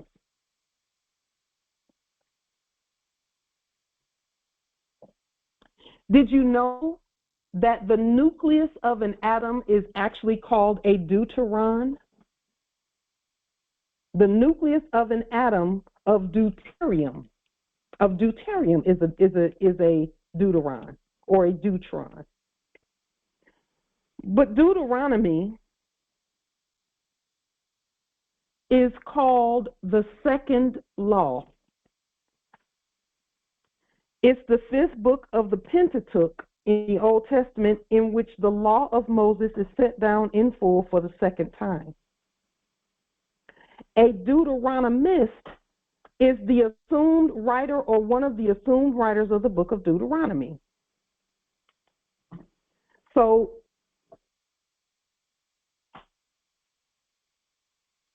Deutero means the second law. That's what it means. Or Deuteronomium in Latin literally means the second law. Deuteros, it's like deuces, the word deuces. We use the word deuces and we hold up 2 fingers and tell people goodbye. It's issuing the law. That's what Deuteronomy is. So, Islam, Empress. Islam, so it's the closing out of an era or the completion of something, like the Pentacle of Wisdom for that era? Yes. Come on and teach it, Empress. Empress Nabi. Deuteronomy, the 8th chapter, verse 18 states that because we remember that we are the Christ, it is the Christ memory that gives us the power to get wealth, that we will establish the matriarch's promise at earth. And that's what all of this wealth that we have is about. It's about us making the earth what it should be. That's what this is about. That's why we have all the natural resources, all the land, all the commerce, everything. Islam, Empress, I remember seeing the Moabites in the white coat. So the true doctors of law, to correct what was corrupted. Yes. The mothers for medicine are the matriarchs for the council for ISIS. It's Islam. And ISIS is mispronounced also. It's pronounced is. That which was is. And so is that which shall be. Is another way to say I am. But like they used to say, it is what it is. It is what it is. And in our case, it is. We are who we are. That is.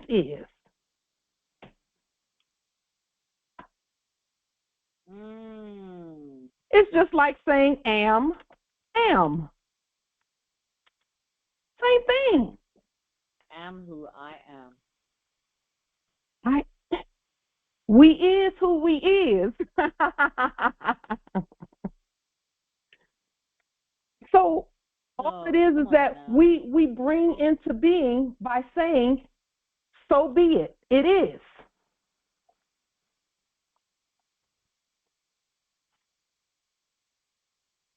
One of the Turkish statement spells that we cast is Oldin Maoldaran Gönlimizit Imangadoldran. When we intend a thing, our command is be, and it is. That's what that means in Turkish. In our Turkish logos. Is. With that being stated, Islam Empress. Islam nobility. Pardon me again. Could you please open again for Empress Sasha? Sure. Islam. Gratitude. Islam.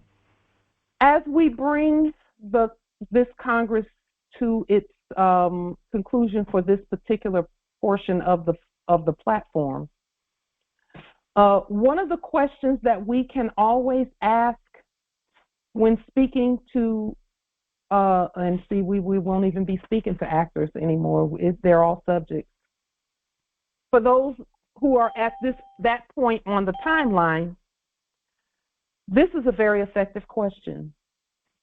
Are you attempting to compel me, the law, to answer for a capital against the law? And that goes for bills and all, bills of exchange, those fake bills and all of that stuff. Ultimately, this is a question to rebut human trafficking.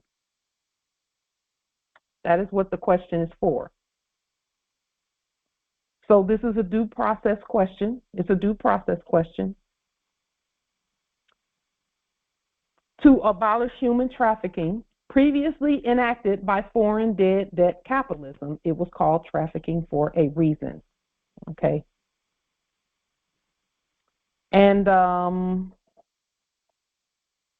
really quickly, as we conclude this particular portion of Congress, there are new moons coming up on the 25th of June, which is in a month,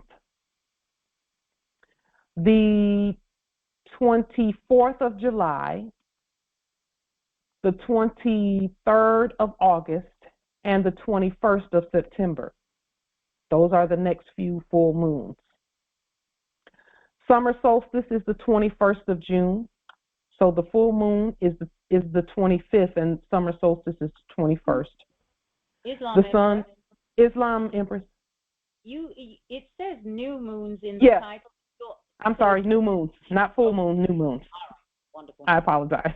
Thank you, Empress, for that. Thank you. I'm always thinking full moons. The full moons are the 5th of July, the buck moon. Buck means money. The 9th of August is the sturgeon moon, which indicates abundance. And then the 7th of September is the corn moon. So we lead by the stars as well. And that's the reason for our astrological and cosmological and astronomical entering this into the record for this Congress. Summer solstice is the 21st of June. The sun travels along the northernmost path in the sky, creating the longest day for the northern hemisphere and the shortest day for the southern hemisphere in the annum or year. Mercury will be her brightest on the 4th of July, which is very important. That's an important. Mercury is important because Mercury is about Saturn is communication. Mercury is help me. Mercury is communication. Mercury is communication. Saturn is discipline. Okay. And Mercury is communication. Yes. I mean, among other things, but yes. Thank you, Empress, for that. And because of that, that tells me that our ability to communicate has been perfected. Our ability to communicate has been perfected. If you're not feeling like it's perfected, then you still have some work to do. Okay? That means that you're not calling fakes, you're not being a hypocrite. Just keep working at it. It's all right. That's not a criticism. It's an opportunity for continued godness. So we are eternally connected to the cosmos, which reflects us, because the cosmos reflects us. We don't reflect it. Internally, spiritually, physically, psychologically, consciously, and our states and conditions in total. Ultimately, we are the lords that govern and determine the state that the heavens and earth are in. The full moon's coming up. Money, abundance, and harvest, that's happening already. We have the Perseid meteor showers coming up on the 17th of July to all the way from the 17th of July to the 24th of August. And the activity will peak between the 3rd of August, which is our solar return, so we're extremely excited about that, and the 8th of August. That is when the activity will peak. Meteor showers are evidence that the universe is greatly abundant and generous, emitting energy resources directly to us from the celestial hosts.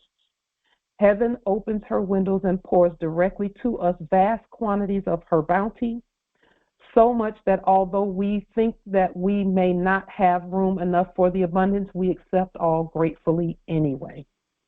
And then on the 7th and 8th of September, there will be a total red lunar eclipse.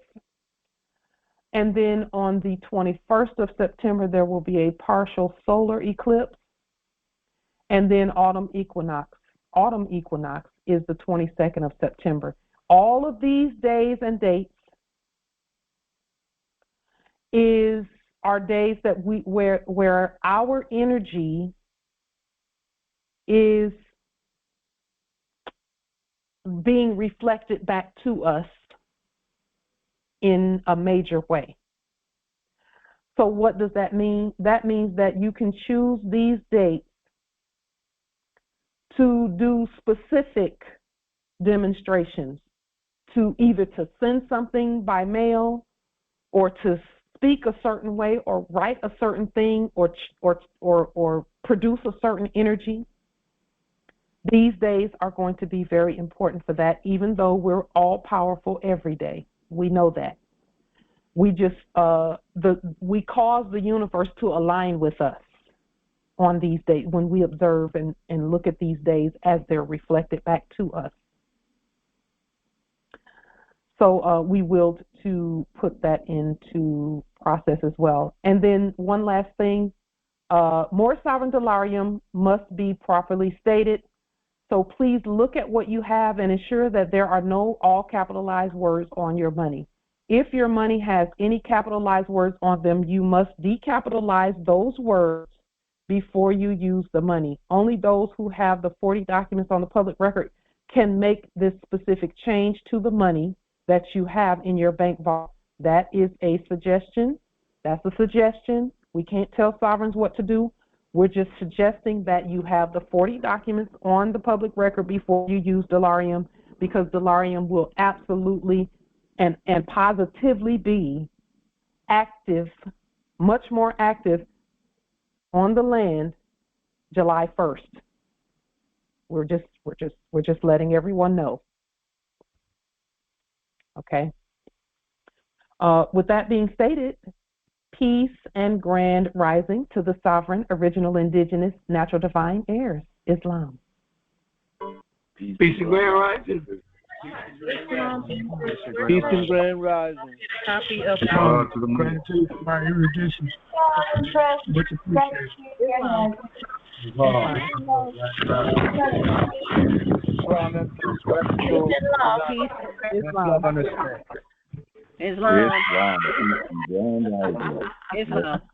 Islam. If it's like Islam. check your email. Islam, is that, let me see, is that, it sounds like Justice Chauncey, Justice Petite L, but I'm not sure. Is that you? Islam. Your voice is so prominent. You and Empress Sabra there. Islam, we will do that. We will. Thank you so much, nobility. Thank you. Islam. Islam, love you much, Empress. Islam.